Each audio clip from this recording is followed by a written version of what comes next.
అందరికీ కూడా మా విద్యాలయం యూట్యూబ్ ఛానల్కి స్వాగతం. అయితే మనం యొక్క ఇండియన్ సొసైటీ సిలబస్లో భాగంగా కులము అనేటటువంటి కాన్సెప్ట్ గురించి మనం మాట్లాడుతూ ఉన్నాం. మరి యొక్క క్యాస్ట్ లేదా కులానికి సంబంధించి ఈ యొక్క కాన్సెప్ట్ ఏదైతే ఉంటుందో ఇందులో భాగంగా ఆల్రెడీ మనం గత క్లాస్లో అసలు ఈ కులం అనేటటువంటి పదం ఏ విధంగా ఆవిర్భవించింది, ఏ విధంగా వచ్చింది, ఈ కులానికి సంబంధించి వివిధ రకాల వ్యక్తులు ఇచ్చినటువంటి డెఫినేషన్స్ ఏమిటి, అది మనకి ఇండాలజిస్టులు కావచ్చు, ఆంథ్రోపాలజిస్టులు కావచ్చు, సోషియాలజిస్టులు కావచ్చు.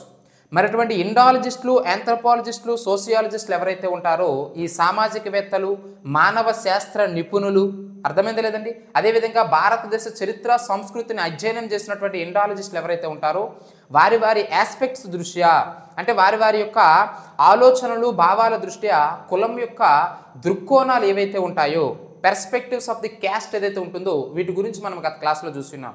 సో కాబట్టి కులం అనే పదం ఏ విధంగా వచ్చింది, కులానికి సంబంధించి వివిధ రకాల వ్యక్తులు ఇచ్చినటువంటి డెఫినేషన్స్ ఏమిటి, ఈ కులానికి సంబంధించినటువంటి దృక్కోణాలు ఏవైతే ఉంటాయో వీటి గురించి మనం గత క్లాస్లో మాట్లాడుకున్నాం.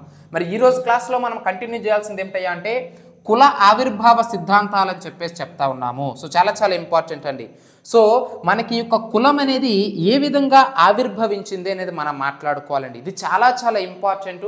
రాబోయేటటువంటి ఎగ్జామినేషన్లో మీరు రాసేటటువంటి ప్రిలిమ్స్ ఎగ్జామినేషన్లో ఈ కాన్సెప్ట్ నుంచి ఒక మార్క్ మీ యొక్క జోబులో ఉంది అనుకున్న విషయాన్ని మీరు ఇక్కడ గుర్తుంచుకోవాలి. ఎందుకంటే evolution of the caste system అంటే ఈ కులం కావచ్చు, కులం ద్వారా ఏర్పడినటువంటి కుల వ్యవస్థ కావచ్చు, వీటన్నింటి గురించి తెలియాలంటే ఫస్ట్ ఆఫ్ ఆల్ ఇవి మనకి ఎలా ఆవిర్భవించావి, ఈ యొక్క కులం అనేది మన యొక్క భారతదేశంలోనికి ఏ విధంగా వచ్చిందనేది వివిధ రకాల వ్యక్తులు తమ యొక్క ఏమిటి వారు చేసినటువంటి పరిశోధనలు, వారు చదివినటువంటి చరిత్ర, వారు చూసినటువంటి సంస్కృతి, సామాజిక నిర్మితి భారతదేశంలో ఏ విధంగా ఉందనేది చూసి విదేశీయులు కావచ్చు, భారతదేశం వారు కావచ్చు, భారతదేశం వారు చెప్పింది బహుళ కారక సిద్ధాంతం అని చెప్పేసి చెప్తా ఉంటాం, మల్టిపుల్ ఫ్యాక్టర్ థియరీ అని చెప్పేసి, దాన్ని మనం లాస్ట్లో మాట్లాడుకుందాం. వారన్నింటికంటే ముందు, వారందరికంటే ముందు మన భారతదేశంలో ఉన్నటువంటి సోషియాలజిస్టులు, ఇండాలజిస్టులు, ఆంథ్రోపాలజిస్టుల గురించి మనం మాట్లాడే ముందు ప్రపంచ దేశంలో ఉన్నటువంటి వ్యక్తులు మన భారతదేశంలో ఉన్నటువంటి చరిత్ర సంస్కృతిపై అధ్యయనం చేసి మన భారతదేశంలో కుల వ్యవస్థ ఏ విధంగా ఆవిర్భవించిందనే చెప్పినారు. వారిలో ప్రధానమైన వారు యూరోపియన్స్ అని చెప్పేసి చెప్తా ఉన్నాం. మీకు అందరికీ కూడా తెలుసు మన యొక్క మన భారతదేశాన్ని ఒక వలసవాద దేశంగా మార్చి, ఒక సామ్రాజ్యవాద దేశంగా మార్చి మన భారతదేశంలో ఉన్నటువంటి సంపదను దోచుకెళ్లడం కోసం యూరోపియన్స్ వచ్చారని చెప్పేసి. మరి అటువంటి యూరోపియన్స్లో ఉన్నటువంటి ఇండాలజిస్టులు, ఆంథ్రోపాలజిస్టులు, వివిధ రకాల ఐసీఎస్ అధికారులు, వీళ్ళందరూ కూడా వివిధ రకాల సామాజికవేత్తలు, సోషియాలజిస్టులు మన భారతదేశంలో ఉన్నటువంటి ఏమిటి ఈ యొక్క అస్పృశ్యత, అంటరానితనం ఏదైతే ఉంటుందో, అన్టచబిలిటీ ఏదైతే ఉంటుందో దానిపైన కావచ్చు, మన భారతదేశం యొక్క సామాజిక నిర్మితి ఏ విధంగా ఏర్పడింది అనే విషయం కావచ్చు, మన భారతదేశంలో ఈ కుల వ్యవస్థ, కులం అనే దానికి ఏ విధంగా పునాదులు పడ్డాయనే దానిపైన వారు వివిధ రకాల సిద్ధాంతాలను ప్రతిపాదించడం అనేది జరిగింది. అందులో ప్రధానంగా మనం కులాన్ని గురించి మాట్లాడుకుంటే వాటినే మనము కుల ఆవిర్భావ సిద్ధాంతాలు అని చెప్పేసి చెప్తా ఉంటాం. సో క్యాస్ట్ ఎవల్యూషన్ థియరీస్ ఏవైతే ఉంటాయో వాటి గురించి మనం మాట్లాడుకోవాలండి. సో ప్రధానంగా కుల ఆవిర్భావ సిద్ధాంతాల గురించి మనం మాట్లాడే ముందు ప్రధానంగా మన యొక్క భారతదేశంలో కుల వ్యవస్థ ఏర్పడడానికి గల కారణం ఏమిటంటే వర్ణ వ్యవస్థ అని చెప్పేసి చెప్తా ఉన్నామండి. చాలా చాలా ఇంపార్టెంట్, వర్ణ సిస్టమ్ అని చెప్పేసి. వర్ణ వ్యవస్థ ద్వారానే మన యొక్క భారతదేశంలో కుల వ్యవస్థ ఏర్పడింది అని చెప్పేసి చెప్తా ఉన్నాం. సో కాబట్టి క్యాస్ట్ సిస్టమ్ అనేది రావడానికి గల ప్రధాన కారణం వర్ణ సిస్టమ్, వర్ణ వ్యవస్థ అని చెప్పేసి చెప్తా ఉన్నాం. మరి ఇటువంటి వర్ణ వ్యవస్థ అంటున్నాం కాబట్టి ప్రాచీన కాలం నుంచి మన భారతదేశంలో ప్రధానంగా 2 వర్ణాల వారు ఉండేవారండి. వారినే మనం ప్రధానంగా ఆర్యులు అని చెప్పేసి చెప్తా ఉంటాము, రెండవది దస్యులు అని చెప్పేసి చెప్తా ఉంటాం.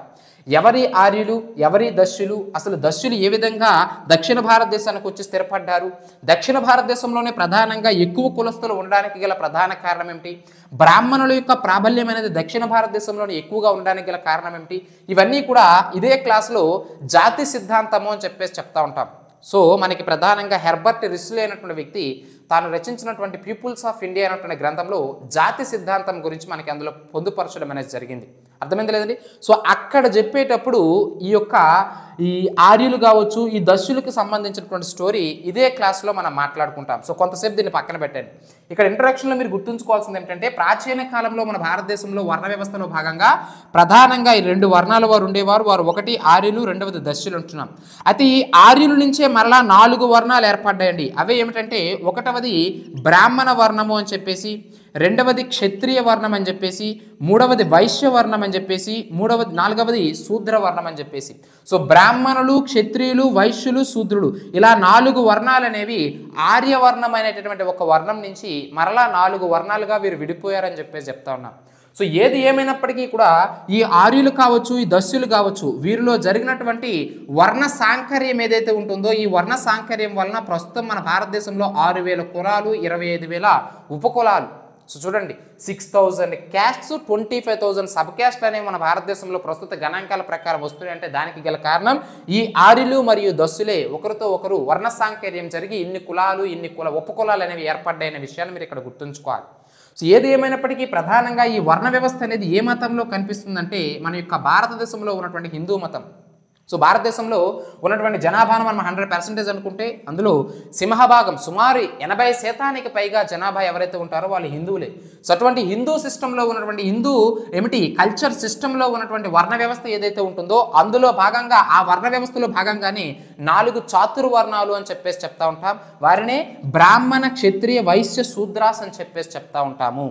సో మరి వాటి గురించి మనం మాట్లాడే ముందు, వర్ణ వ్యవస్థ గురించి మాట్లాడే ముందు, ఆర్యుల గురించి మాట్లాడే ముందు, దస్యుల గురించి మాట్లాడే ముందు కుల ఆవిర్భావ సిద్ధాంతాలు అంటే మనం తెలుసుకోవాలండి. సో కాబట్టి ఈ కులం అనేది ఏ విధంగా ఆవిర్భవించిందనే దానిపైన వివిధ రకాల వ్యక్తులు, చెప్పాను కదా, ఇండాలజిస్టులు అంటాం, ఆంథ్రోపాలజిస్టులు అంటాం, సోషియాలజిస్టులు అని చెప్పేసి చెప్తా ఉంటాం. ఇలా వివిధ రకాల వ్యక్తులు వారి వారి ఆలోచనలు, వారి వారి భావాల రీత్యా వివిధ రకాల సిద్ధాంతాలను ప్రతిపాదించడం అనేది జరిగింది. మరి అందులో మనం మొదటిగా చూడాల్సింది ఏమిటంటే దైవ దత్తాధికార సిద్ధాంతము అని చెప్పేసి చెప్తా ఉంటాం. దైవ దత్తాధికార సిద్ధాంతం అంటే దీన్ని ఇంగ్లీష్లో డివైన్ థియరీ అని చెప్పేసి చెప్తా ఉంటారండి. మరి ఏమిటి సార్ దైవ దత్తాధికార సిద్ధాంతం అంటే? మీకు అందరికీ కూడా తెలుసు, ఈ దైవ దత్తాధికార సిద్ధాంతాన్ని చెప్పినటువంటి వ్యక్తులు ఎవరయ్యా అంటే, ప్రతిపాదించింది ఎవరయ్యా అంటే ఇండాలజిస్టులు. మనం మాట్లాడుకున్నాం కుల దృక్కోణాలు అని చెప్పేసి, కులము మరియు దాని యొక్క ఆస్పెక్ట్స్ ఏవైతే ఉంటాయి, పెర్స్పెక్టివ్స్ ఏవైతే ఉంటాయి వాటి గురించి చెప్పేటప్పుడు ప్రాచీన సంస్కృతి, మన యొక్క భారతదేశ చరిత్రను అధ్యయనం చేసి ప్రాచీన సాహిత్యాన్ని ఆధారంగా చేసుకొని కుల వ్యవస్థ గురించి చెప్పినటువంటి వ్యక్తులు ఇండాలజిస్టులు అని చెప్పేసి, సంస్కృతి కల్చర్ను ఆధారంగా చేసుకొని కుల వ్యవస్థ గురించి, కులం యొక్క దృక్కోణం గురించి చెప్పిన వారు ఆంథ్రోపాలజిస్టులు అని చెప్పేసి, స్థరీకరణ stratification, upper caste, lower caste, middle caste అని చెప్పేసి భారతదేశ సమాజ వ్యవస్థలో ఉన్నటువంటి ఈ యొక్క స్థరీకరణ ఆధారంగా చేసుకొని కుల వ్యవస్థను అధ్యయనం చేసిన వాళ్ళు ఎవరు? సోషియాలజిస్టులు, ఇండియన్ సోషియాలజిస్ట్, సామాజికవేత్తలు అని చెప్పేసి చెప్పినాం. ఇండియన్ సోషియాలజిస్టులు కావచ్చు, యూరోపియన్స్ కావచ్చు, ఇలా వివిధ రకాలుగా మనం చెప్పినాం. సో అందులో ప్రధానంగా ఇండాలజిస్టులు ఎవరైతే ఉంటారో, మన భారతదేశ ఇండాలజిస్టులు ఎవరైతే ఉంటారో అది యూరోపియన్స్ ఉన్నారు, భారతీయులు ఉన్నారు. ఎవరెవరైనా మనం లాస్ట్లో మాట్లాడుకుందాం. సో ఏది ఏమైనప్పటికీ ఇండాలజిస్టులు దైవ దత్తాధికార సిద్ధాంతం, డివైన్ థియరీ గురించి చెప్పారని చెప్పేసి చెప్తా ఉన్నాం. అంటే ఇండాలజిస్టులు చెప్పారంటే వీళ్ళు దేన్ని ఆధారంగా చేసుకొని చెప్పారండి? సో వేద సాహిత్యం ఏదైతే ఉంటుందో, లిటరేచర్ ఏదైతే ఉంటుందో, ఏన్షియంట్ లిటరేచర్ ఏదైతే ఉంటుందో దాన్ని ఆధారంగా చేసుకొని దైవ దత్తాధికార సిద్ధాంతం గురించి చెప్పారనే విషయాన్ని మీరు ఇక్కడ గుర్తుంచుకోవాలి. మరి అందులో భాగంగా మరి వేద సాహిత్యం అంటున్నామంటే ప్రధానంగా మనం తెలుసుకోవాల్సినవి ఏమిటి? పురుష సూక్తము అని చెప్పేసి చెప్తా ఉన్నాం. పురుష సూక్తం ద్వారా దైవ దత్తాధికార సిద్ధాంతం గురించి చెప్పినారు. భగవద్గీత అని చెప్పేసి చెప్తా ఉన్నాం. అంటే భారతదేశంలో మెజారిటీ జనాభా ఉన్నటువంటి హిందూ జనాభా యొక్క పవిత్రమైనటువంటి గ్రంథం ఏమిటంటే భగవద్గీత అని చెప్పేసి చెప్తా ఉన్నాం. దాని ద్వారా కావచ్చు. అదేవిధంగా మనుధర్మ శాస్త్రం అని చెప్పేసి చెప్తా ఉన్నాం. మనువు రచించినటువంటి మనుధర్మ శాస్త్రం ఏమిటండి? మనుధర్మ శాస్త్రం, మనువు అనేటటువంటి ఒక గురువు భృగువు అనేటటువంటి తన శిష్యుడికి చెప్పినటువంటి ఉపదేశాలు ఏవైతే ఉంటాయో వాటినే మనం గ్రంథ రూపం దాల్చి మనుధర్మ శాస్త్రంగా మనం మాట్లాడుకుంటున్నాం. భగవద్గీత అంటే ఏమిటి? శ్రీకృష్ణుడు అనేటటువంటి వ్యక్తి అర్జునుడు అనేటువంటి తన యొక్క భావమరతికి కురుక్షేత్ర సంగ్రామం జరిగిన తర్వాత అర్జునుడు నిరాశ నిస్పృహల్లో ఉంటే తనకి బోధించినటువంటి నీతి సూక్తాలనే మనం భగవద్గీతగా మనం మాట్లాడుకుంటున్నాం. అంటే శ్రీకృష్ణుడు అర్జునుడికి బోధించిన భగవద్గీతను మనం హిందువుల పవిత్ర గ్రంథం అని చెప్పేసి చెప్తా ఉన్నాం. మరి అలాంటి హిందువుల యొక్క ఆచార సంప్రదాయాలు, వారి యొక్క కట్టుబాట్లు, వారి యొక్క నడవడిక, వారి యొక్క సంస్కృతి, ఇవన్నీ కూడా వారి జీవన విధానం అన్నీ కూడా మనుధర్మ శాస్త్రంపై ఆధారపడింది అంటున్నాం. మరి అటువంటి మనుధర్మ శాస్త్రం అంటే ఏమిటి? మనువు అనేటటువంటి గురువు తన యొక్క భృగువు అనేటటువంటి శిష్యుడికి ఉపదేశించినటువంటి ఆ యొక్క ఉపదేశ సూత్రాలే మనకి సంపుటం చేస్తేనే మనుధర్మ శాస్త్రం ఏర్పడింది అంటున్నాం. సో కాబట్టి ఇవన్నీ కూడా మన యొక్క వేద సాహిత్యంలో భాగము. ఈ భగవద్గీత, మనుధర్మ శాస్త్రం, పురుష సూక్తం.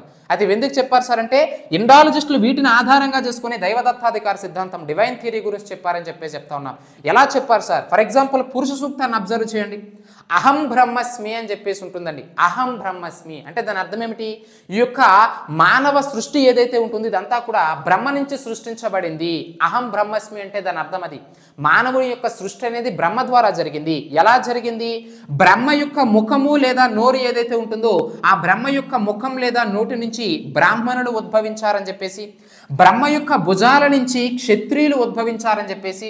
సో ఒక రాజు అనగానే ఆబ్వియస్లీ క్షత్రియులు అంటే రాజులు. సో రాజు ఒక రాజ్యాన్ని నడిపించాలంటే తప్పనిసరిగా తనకి గుండె బలం ఉండాలి, కండబలం ఉండాలి. సో కాబట్టి బ్రహ్మ యొక్క ఏమిటి భుజాల నుంచి ఉద్భవించిన వారే క్షత్రియులు అని చెప్పేసి, అదేవిధంగా బ్రహ్మ యొక్క ఉరవలు లేదా తొడలు అని చెప్పేసి చెప్తా ఉంటాం. ఉరవలు లేదా తొడలు అంటే ఏమిటి? ఇంగ్లీష్ మీడియం అభ్యర్థులు థైస్ అని చెప్పేసి చెప్తా ఉంటాం. సో బ్రహ్మ యొక్క తొడలు లేదా ఉరవలు లేదా ఇంగ్లీష్ మీడియం అభ్యర్థులు థైస్ అని గుర్తుంచుకోండి. సో ఆ థైస్ లేదా తొడల నుంచి ఉద్భవించిన వారే వైశ్యులు అని చెప్పేసి చెప్తా ఉన్నాం.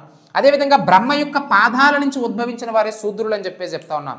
ఇలా 4 రకాలుగా అంటే బ్రహ్మ నుంచే ఈ యొక్క సృష్టి అనేది ఏమిటి ఆవిర్భవించింది. దాని ద్వారానే అంటే ఈ బ్రహ్మ ద్వారా ఈ యొక్క బ్రాహ్మణ క్షత్రియ వైశ్య శూద్రులు ఏర్పడతారంటున్నాము.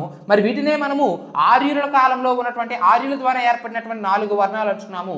ఈ వర్ణాల వ్యవస్థ ద్వారానే కుల వ్యవస్థ ఏర్పడింది, కుల ఆవిర్భావం జరిగింది అంటున్నాం. అంటే ఈ కులము అనేటటువంటి ఒక సిద్ధాంతము మా భారతదేశంలో వెలుగులోనికి రావడానికి గల కారణం వర్ణ వ్యవస్థ.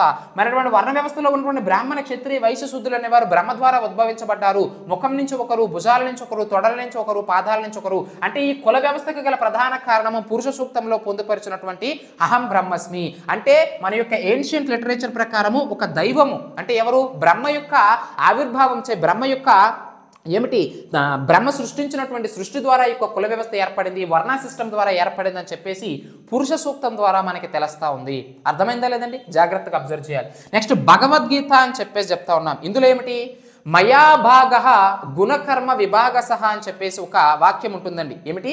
మయా భాగ చాలా చాలా ఇంపార్టెంట్, జాగ్రత్తగా అబ్జర్వ్ చేయాలి ఇవన్నీ కూడా. మయా భాగ గుణకర్మ విభాగసహ అని చెప్పేసి ఉంటుందండి. అంటే దాని అర్థం ఏమిటి?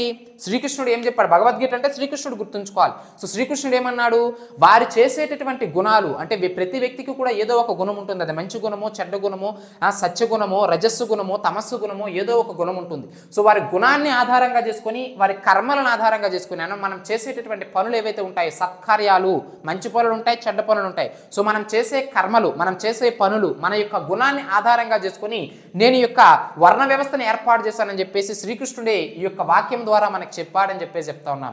అంటే శ్రీకృష్ణుడు చేసే మంచి పనులు చేసేటటువంటి వ్యక్తి యొక్క గుణాన్ని ఆధారంగా చేసుకుని వర్ణ వ్యవస్థను ఏర్పాటు చేశారంటే మరి అటువంటి వర్ణ వ్యవస్థ ద్వారానే కుల వ్యవస్థ ఏర్పడింది అంటున్నాం. కాబట్టి ఆబ్వియస్లీ కుల వ్యవస్థ ఆవిర్భవించడానికి గల ప్రధాన కారణం మరలా దైవమే, ఆ శ్రీకృష్ణ పరమాత్ముడే అని చెప్పేసి ఈ డివైన్ థియరీ లేదా ఏమిటి దైవదత్తాధికార సిద్ధాంతం ద్వారా మనకి తెలుస్తా ఉంది. అర్థమైందా లేదండి? సో ప్రధానంగా మయాభాగ గుణకర్మ విభాగస అంటున్నాం. ఇంకా దీన్ని సూక్తాన్ని కరెక్ట్గా అబ్జర్వ్ చేస్తే గుణము అంటున్నాం, కర్మ అంటున్నాం. అంటే మన యొక్క గుణము మనం చేసే పనులు బట్టే మనము ఏమిటి ఏ వర్గానికి చెందిన వాళ్ళం, బ్రాహ్మణ వర్గమా, క్షత్రియ వర్గమా, వైశ్య వర్గమా, శూద్ర వర్గమా, హరిజనుడువా, అస్పృశ్యుడువా, అంటరాని వాడువా, అంటే నీ కులాన్ని నువ్వే నిర్ధారించుకోవాలని చెప్పేసి మనం చేసే గుణము మనం చేసే కర్మ ద్వారా తెలుస్తా ఉంది. ఫర్ ఎగ్జాంపుల్ గుణం అంటున్నాం. గుణాలు ప్రధానంగా 3 రకాలు అంటామండి. ఒకటవది సత్యగుణము అని చెప్పేసి, రెండవది తమస్సు గుణము అని చెప్పేసి, రెండవది రజస్సు గుణం అని చెప్పేసి, మూడవది తమస్సు గుణము అని చెప్పేసి చెప్తా ఉంటాం. సత్యగుణం అంటే ఏమిటండి? ఎల్లప్పుడూ కూడా ఇతరులకి ఉపకారం చేయాలి. అర్థమైందా లేదండి?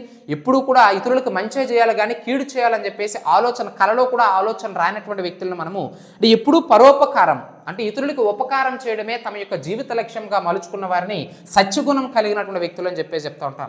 నెక్స్ట్ రజస్సు గుణము అని చెప్పేసి చెప్తా ఉన్నాం. రజస్సు అంటే ఏమిటండి? ఇతరుల చేత అంటే ఒక రకంగా చెప్పాలంటే మనం ప్రధానంగా అబ్జర్వ్ చేస్తూ ఉంటాం. ఇతరులు మనల్ని పొగిడితే చాలు వాళ్ళకి ఏమైనా చేసేస్తూ ఉంటాం. సో సెల్ఫ్ డబ్బా కొట్టేటటువంటి గ్యాంగ్ మన చుట్టూ ఉంటుంది. సో వాళ్ళు పొగిడేటటువంటి పొగడ్తలకి పడిపోయి మన స్తోమతకి మించి వాళ్ళకి సహాయం చేయడం అనేది జరుగుతుంది. ఇలా ఇతరుల యొక్క పొగడ్తలకి లొంగిపోయి సహాయం చేసేటటువంటి వ్యక్తులని రజస్సు గుణస్థులు అని చెప్పేసి చెప్తా ఉంటాం.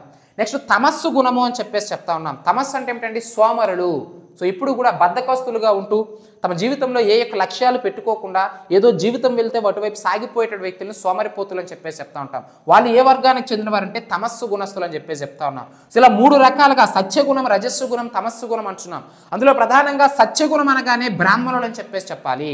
90% బ్రాహ్మణులు ఎవరైతే ఉంటారో వాళ్ళు మ్యాక్సిమం అబద్ధాలు ఆడరండి. సో ఎప్పుడు కూడా సత్యాన్నే మాట్లాడుతూ ఉంటారు, ఇతరులకు మంచి చేయాలని చెప్పేసి ఆలోచిస్తూ ఉంటారు. అందుకే మీరు చూడండి, బ్రాహ్మణులు ఏ యొక్క శుభకార్యాలు చేసినా సరే ఆ శుభకార్యాలు ఎప్పుడు కూడా ఆ కార్యం నేను నిర్వహించినందుకు గాను, నా చేతుల ద్వారా నేను నిర్వహించినందుకు గాను నాకు ఇంత ఇవ్వండి అని చెప్పేసి వాళ్ళు ఎప్పుడు కూడా డిమాండ్ చేయరు. అవసరమైతే నేను పలానా వాళ్ళకి చేశాను, వాళ్ళు అంత ఇచ్చారు, అంత ఇచ్చేయండి అని చెప్పేసి అంటారు. కానీ వాళ్ళు అంతే ఇచ్చారు, మీరు కూడా అంతే ఇవ్వండి అని చెప్పేసి బ్రాహ్మణులు ఎప్పుడు కూడా డిమాండ్ చేయరు. అందుకే 90% అంటున్నాం, అందరూ అలా ఉండరు, 90% చెప్పేసి అందుకే అంటున్నాం. సో కాబట్టి ఈ బ్రాహ్మణులు ఎవరైతే ఉంటారో ఎప్పుడూ కూడా నగదు విషయంలో కావచ్చు, డబ్బు విషయంలో కావచ్చు, ఇతరుల్ని ప్రలోభ పెట్టరు, ఇతరుల్ని ఇబ్బంది పెట్టరు. సో వాళ్ళకి నచ్చినంత పారితోషికం ఇవ్వండి, ఈ కార్యక్రమాన్ని, దైవ కార్యక్రమాన్ని లేదా యొక్క శుభకార్యాన్ని నిర్వహించినందుకు గాను ఎంతో కొంత ఇవ్వండి అని చెప్పేసి వాళ్ళు చెప్పడం అనేది జరుగుతుంది. సో కాబట్టి సత్యగుణం కలిగిన వారు అనగానే మీరు గుర్తుంచుకోవాల్సింది ఎవరయ్యా అంటే బ్రాహ్మణులు అని చెప్పేసి చెప్తా ఉన్నాం. నెక్స్ట్ రజస్సు గుణము అంటున్నాం. అంటే ఏమిటి? ఇతరుల పొగడ్తల ద్వారా పడిపోయి సహాయాన్ని, స్తోమతకి మించి సహాయాన్ని అందించేవారు. వారు ప్రధానంగా క్షత్రియులు అని చెప్పేసి చెప్తా ఉన్నాం. ఆబ్వియస్లీ రాజులు తమ ఆస్థానంలో కవులను ఎందుకు పోషిస్తారండి? సాహిత్య ప్రియులు ఉండొచ్చు, సాహిత్యం అంటే వాళ్ళకి ఇష్టం ఉండొచ్చు, లిటరేచర్ అంటే వాళ్ళకి ప్రాణమై ఉండొచ్చు. స్వయంగా రాజులే లిటరేచర్ అంటే సాహిత్యాన్ని పోషించి ఎన్నో గ్రంథాలు రచించినటువంటి రాజులు కూడా ఉన్నారు, స్వయంగా కవిరాజులుగా పేరుగాంచిన వారు. ఫర్ ఎగ్జాంపుల్ హాళ్ళు, శాతవాహన డైనెస్టీ, శ్రీకృష్ణ దేవరాయలు, విజయనగర డైనెస్టీ, ఇలా ఎంతో మందిని మనం చెప్పుకుంటాం చరిత్ర పుటాల్లో. అర్థమైందా లేదండి? అయితే వాళ్ళు కవుల్ని ఎందుకు పోషిస్తారు? ఆబ్వియస్లీ వారు చేసేటటువంటి అంటే వారి కాంటెంపరీగా ఉన్నటువంటి పోయట్స్ని వారి ఆస్థానంలో ఎందుకు పెట్టుకుంటారంటే వీళ్ళు చేసేటటువంటి పనులు ఏవైతే ఉంటాయో వాటిని గ్రంథస్థం చేయడం, తదుపరి జనరేషన్స్కి ఈ పర్టికులర్ రాజు యొక్క గొప్పతనం తెలియడం. అంతవరకు ఎందుకంటే ఎప్పుడో శతాబ్దాల క్రితం జరిగినటువంటి గౌతమిపుత్ర, శాతకర్ణి, సముద్రగుప్తుడు, హాలుడు, వీళ్ళందరి గురించి శ్రీకృష్ణ దేవరాయలు, ఇలా ఎంతో మంది కవులు, కొన్ని వందల మంది లిస్టు చెప్పుకున్నాం హిస్టరీలో మనం. మరి ఇంతమంది రాజుల గురించి ఇప్పుడు మనం చదువుతున్నామంటే వారి యొక్క గొప్పతనాలు, వారి యొక్క యుద్ధ విజయాలు, వారి యొక్క యుద్ధ నైపుణ్యాలు, వారు పరిపాలించినటువంటి తీరు, ఇవన్నీ మనకు తెలుస్తున్నాయి. అంటే దానికి గల కారణం ఏమిటి? ఆ రాజులు వారి ఆస్థానంలో ప్రవేశపెట్టినటువంటి, వారు పోషించినటువంటి కవులు ఎవరైతే ఉంటారో వారు గ్రంథస్థం చేసినటువంటి అంశాలే. అంటే ఆబ్వియస్లీ రాజులు దేన్ని కోరుకునేవారు? ఉన్నత అంతస్తుని, అంటే ఒక రకంగా చెప్పాలంటే పొగడ్తలను కోరుకునేవారు. భవిష్యత్తులో మా యొక్క ఫ్యూచర్ జనరేషన్స్ మా గురించి గొప్పగా చెప్పుకోవాలని చెప్పేసి. సో ఆబ్వియస్లీ క్షత్రియులు అనేవారు ఏ గుణాన్ని కలిగి ఉన్నవారు? రజస్సు గుణాన్ని. నెక్స్ట్ తమస్సు, సోమరితనము అని చెప్పేసి చెప్తా ఉన్నాను.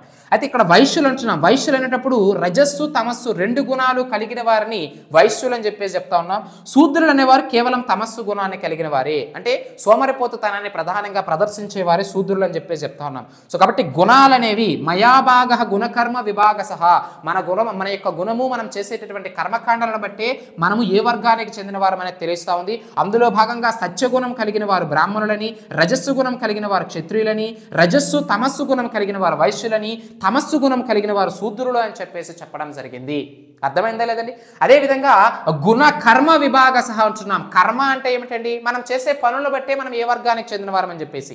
ఫర్ ఎగ్జాంపుల్, నువ్వు కర్మకాండలు నిర్వహిస్తా ఉన్నావు, యజ్ఞయాగాది క్రతువులు నిర్వహిస్తున్నావు అంటే నువ్వు చేసే పనులు, నీ చేసేటటువంటి కర్మలు, నువ్వు చేసే పనులు ఏవైతే ఉంటాయో బ్రాహ్మణ వర్గాన్ని రిప్రజెంట్ చేస్తున్నావు కాబట్టి నువ్వు బ్రాహ్మణ వర్గానికి చెందినవాడు. ఆబ్వియస్లీ కత్తి పట్టుకొని కథన రంగంలో దూకి శత్రువులను చెండాడుతున్నావంటే ఆబ్వియస్లీ నువ్వు క్షత్రియ వర్గానికి చెందినవాడు అని అర్థం. అర్థమైందా లేదండి? రంపం పట్టుకొని నువ్వు చెక్కలను గోస్తా ఉన్నావు, లేదంటే వివిధ రకాల పనులు చేస్తున్నావంటే నువ్వు కంసాలవే అని అర్థం. అర్థమైందా లేదండి? సో ఇలా నువ్వు చేసేటటువంటి వృత్తిని బట్టి, నువ్వు చేసేటటువంటి కర్మలను బట్టి, నువ్వు చేసేటువంటి పనులను బట్టి నీ యొక్క ఏమిటి వర్ణము, నీ యొక్క కులాన్ని మనం నిర్ధారించవచ్చును. అంటే కర్మను బట్టి నువ్వు ఏ పని చేస్తే, నువ్వు చేసేటటువంటి పనులను బట్టి నిర్ధారించవచ్చును. ఈవెన్ నువ్వు బ్రాహ్మణుడు అయినప్పటికీ కూడా నువ్వు మరలా కత్తి పట్టుకొని కథన రంగంలోకి దూకావంటే నువ్వు క్షత్రుడిగా మారవచ్చును. ఈవెన్ నువ్వు క్షత్రుడు అయినప్పటికీ కూడా యజ్ఞయాగాది క్రతువులను చదివి, యజ్ఞయాగాది క్రతువులు నిర్వహించి, శ్లోకాలను పఠించి, వేదాలను వల్లించినట్లయితే నువ్వు బ్రాహ్మణుడిగా ఉండవచ్చును. అంటే నువ్వు చేసే పనిని బట్టే నీ సిస్టమ్, నీ వర్ణ సిస్టమ్ అనేది డిసైడ్ చేయబడుతుంది, నీ వృత్తి డిసైడ్ చేయబడుతుంది, నీ కులం డిసైడ్ చేయబడుతుంది. కాబట్టి మనం చేసే పనులు మన యొక్క గుణము, సో దాన్ని బట్టే మనం ఏ వర్గానికి చెందిన వారు, అది ఉన్నత అంతస్తా, మధ్య అంతస్తా, కింద అంతస్తా అనేది డిసైడ్ చేయబడుతుందని చెప్పేసి శ్రీకృష్ణుడి యొక్క భగవద్గీత, హిందువుల పవిత్ర గ్రంథమైనటువంటి భగవద్గీత ద్వారా మయా భాగ గుణ కర్మ విభాగ సహా అనే అంశం ద్వారా మనకి ప్రస్ఫుటమవుతుంది ఈ యొక్క కుల వ్యవస్థ అనేది. సో అది మనకి పురుష సూక్తం అంటున్నాం, భగవద్గీత అంటున్నాం. నెక్స్ట్ మనుధర్మ శాస్త్రం అంటున్నాం.